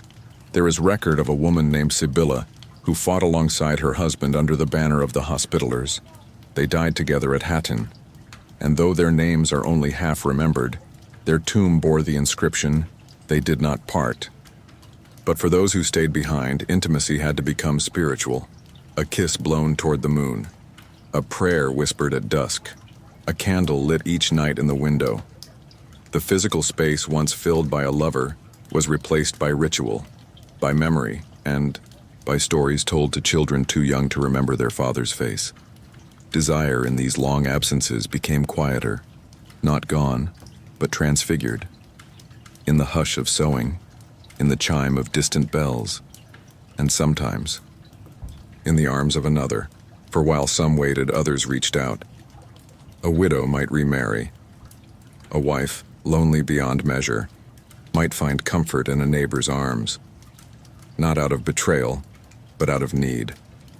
These were not the grand romances of poetry, but they were no less human. Communities understood even if the church did not, and for the men abroad, many were changed, hardened, others softened by what they saw. A few formed attachments abroad with local women or even fellow crusaders. One man, in a letter to his brother, wrote, "I have met a woman whose eyes are more honest than any bishop's. She does not wear a cross, but I trust her more than the priests who sent us here. The world, once traveled, rarely looks the same again. When crusaders returned, if they returned, love had to begin again. There were reunions full of joy, and others full of strangeness. A husband now scarred, a wife now older. Both changed, both reaching toward a version of love they remembered, but which now required rediscovery. And in that rediscovery, perhaps something even deeper was found. Not passion rekindled, but gentleness restored. So tonight, as you rest under your own quiet sky, imagine the rustle of a letter tucked into a leather pouch, a scarf pressed to lips, a candle burning on a stone sill. Love in the time of crusades was not always loud, it was rarely easy, but it endured across oceans, across years, across silence. There's something about spring in the countryside, the thawing earth, the returning birds, the first yellow flowers nudging through mud and straw. It's a season that wakes everything up, including the heart. Tonight, we wander away from castles and cloisters. We follow the winding lanes and footpaths down into the pastures toward the laughter of a village fair and the hush of haylofts at dusk. Here, romance wasn't written in sonnets. It was sung in field songs, carved into tree trunks, whispered over a fence while the cows wandered past. This is the story of love in the meadows. Life in a medieval village was not glamorous. Most people rose with the sun, toiled with the earth, and rested only when their limbs begged them to. There were blisters, chores, hungry winters. But there was also joy, especially in spring. The arrival of warm weather brought not just planting, but festivals. May Day in particular was a favorite, a time when roles relaxed, songs bloomed, and flirting was not just allowed, it was expected. Young men and women would rise before dawn to gather flowers and branches. They danced around the maypole, they sang in rounds, they told riddles and swapped garlands, and they watched each other. Eyes met across the field, feet brushed during dances, hands lingered a little too long over mugs of cider. No contracts, no alliances, just the early, tender steps of love, or something like it. In the barn, there might be laughter muffled under bales of hay. In the woods, initials scratched into bark. In the twilight, kisses traded like seeds, hopeful, brief, sometimes remembered forever. But romance here wasn't always about passion.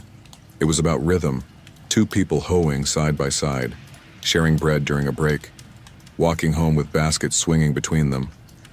Not every courtship was dramatic. Most were quiet, built over seasons.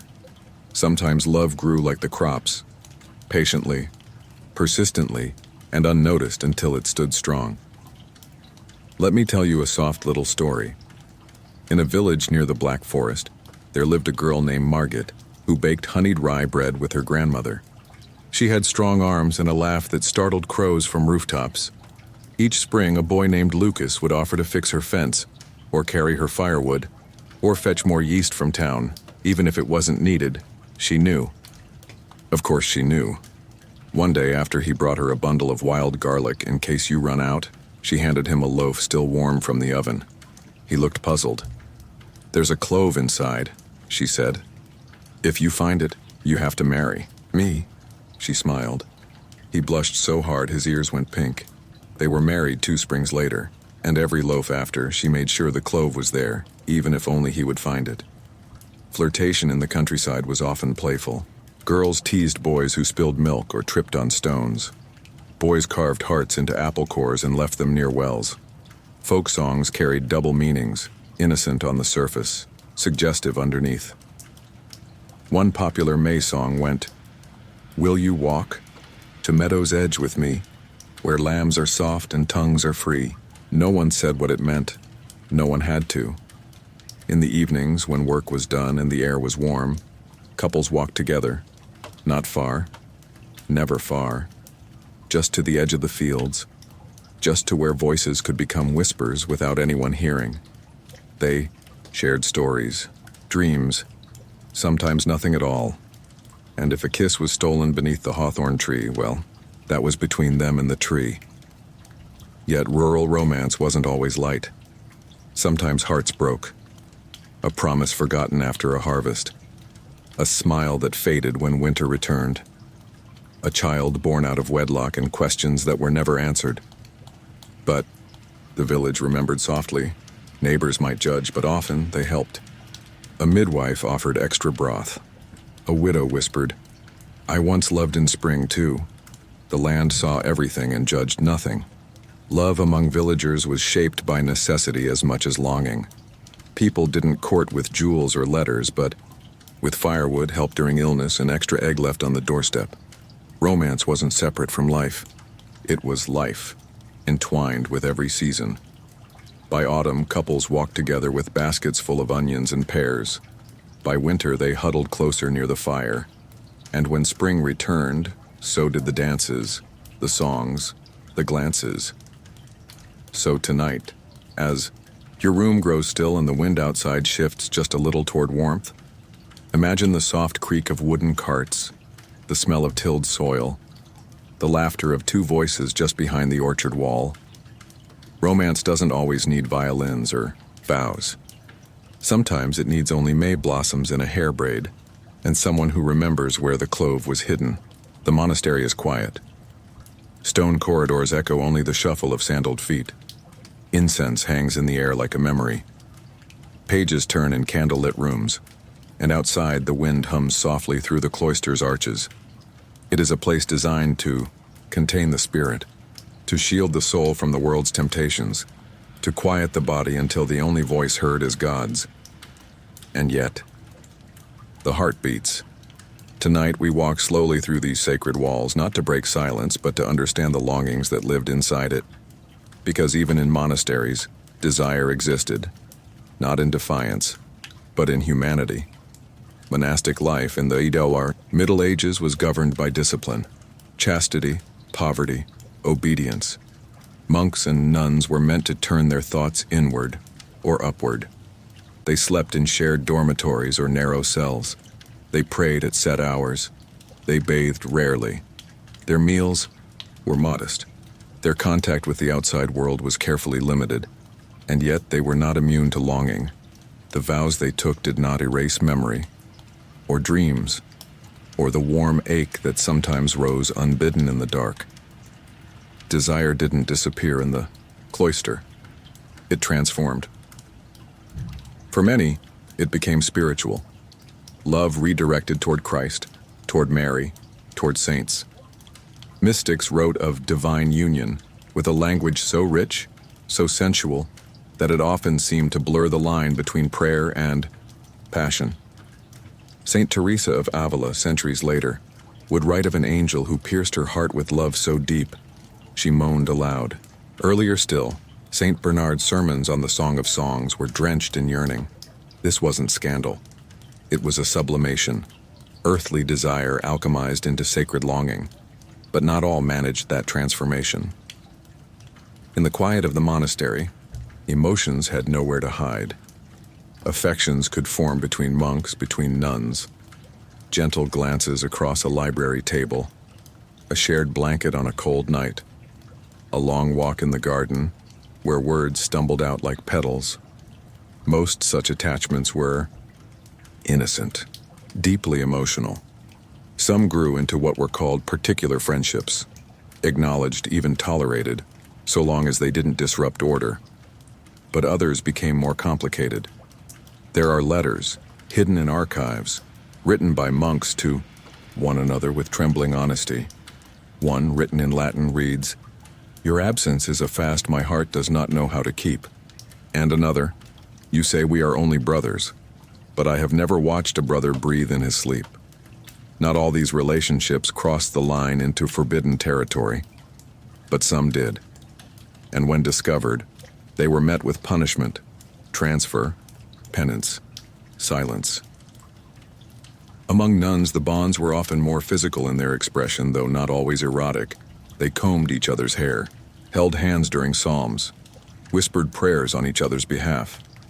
And in rare, painful cases, when discovered, their tenderness was recast as deviance.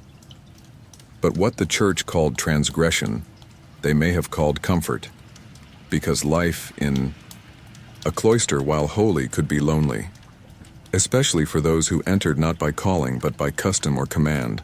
Many women became nuns because they were the third daughter, or because there was no dowry, or because they sought refuge from a world that left them little peace. For them, love inside the cloister was not rebellion. It was survival. Let me share a quiet story. In a convent near Avignon, there lived two women, Agnes and Beatrice. One was the infirmarian tending to the sick. The other kept the garden. They wrote each other small notes on scraps of parchment, quotes from scripture, herbal remedies. Sometimes just a leaf pressed flat between words. When Agnes fell ill one winter, Beatrice sang to her in the evenings. Not hymns, just lullabies. When Agnes passed, her last request was that Beatrice plant rosemary where she had once grown cabbages. It still grows there. These are not stories of scandal. They are stories of tenderness in a place that asked for silence. Even those who remained devout felt desire. A young monk might blush at the memory of a face from childhood. A nun might dream of a kiss and wake up ashamed. They confessed. They wept. They began again. But in those fragile moments, we see the shape of their humanity. They were not statues. They were not stone. They were people who chose a life of stillness, but still carried hearts that stirred. And sometimes that stirring became poetry. Many monks wrote verses that speak of longing not quite named. One fragment reads, "I have not touched your hand, but in prayer I trace its shape." What does it mean? A saint's hand? A memory? A fellow monk? The beauty lies in the not knowing. So tonight, as you close your eyes, think of the cloister not as a prison, but as a garden walled against noise. Inside, feelings grew differently, twisting, tender, seeking light wherever it could find it. Desire behind stone was quieter, but it was no less real. And even there, amid psalms and vows, the heart dared to beat. Love rarely ends where the story does. It lingers, quietly, stubbornly, in the places we once stood, in the scent of a worn shawl, in the rhythm of a remembered name whispered to the night. And though time claims all things, bodies, promises, even empires, something of love always remains. Tonight we gather the final threads. The sighs and laughter, the fears and touches, the hesitations and heartbeats of every story we've told. We do not tie them in a bow. We let them lie loosely, like petals scattered on a grave. Because that is what love becomes when it outlives its time, a kind of gentle haunting. For those who lived in the Middle Ages, love was not merely an emotion. It was a season, a fate, a test of character, a gift from God, or sometimes a curse whispered by the devil. And yet, across wars and weddings, cloisters and cottages, it shaped lives just as it shapes ours now. We see it in the worn corners of manuscripts where a knight drew a heart beside a lady's name, in the pressed flower hidden inside a nun's prayer book, in the ring buried with a midwife who had no husband but wore it always, in fields plowed by pairs who once flirted over seeds, in the way old hands trembled just a little when they passed, bred to one another long after the fire had faded. We see it in stories, and stories, unlike people, do not die. Not really. Love's legacy in the medieval world was rarely written in stone. It was etched in habit, in memory, in the way someone paused before a certain tree, in the candle lit each year on the same date, in lullabies hummed by those who no longer remembered the words, but remembered the feeling. Let me tell you one last story. In a town by the sea, in a chapel long since swallowed by moss and mist, a small stone was found. Not a tomb, not a marker, just a pebble, smoothed by centuries, with a name scratched faintly, Elena, nothing more. But next to it, buried shallow in the earth, was a wooden comb wrapped in linen. Delicate, ordinary. Perhaps it was nothing. Perhaps it was the only thing someone could leave behind. A final gesture for the one they once loved when the world no longer permitted words. Love does not need monuments. It needs memory. It lives when we remember the girl who sang in spring, the boy who wrote letters from far-off deserts, the hands that healed, the glances that lingered, the footsteps that paused just a moment too long. Even now we feel echoes of their touch, in the way we light candles, in how we write our own names beside someone else's, in how we wait, hope, and sometimes reach for someone, knowing we might not be touched in return, but reaching anyway. Love, at its core, is brave. So as you settle now into your own quiet, night, your own silence, your own still breath, remember this. The world has always loved, through dirt and velvet, through prayer and passion, through silence and song. And though we live in different centuries, we share that heartbeat. Let this be your lullaby, the final embrace of 1,000 soft voices through time, all whispering the same thing. You are not alone. You are not alone. And somewhere love lingers still. Good night.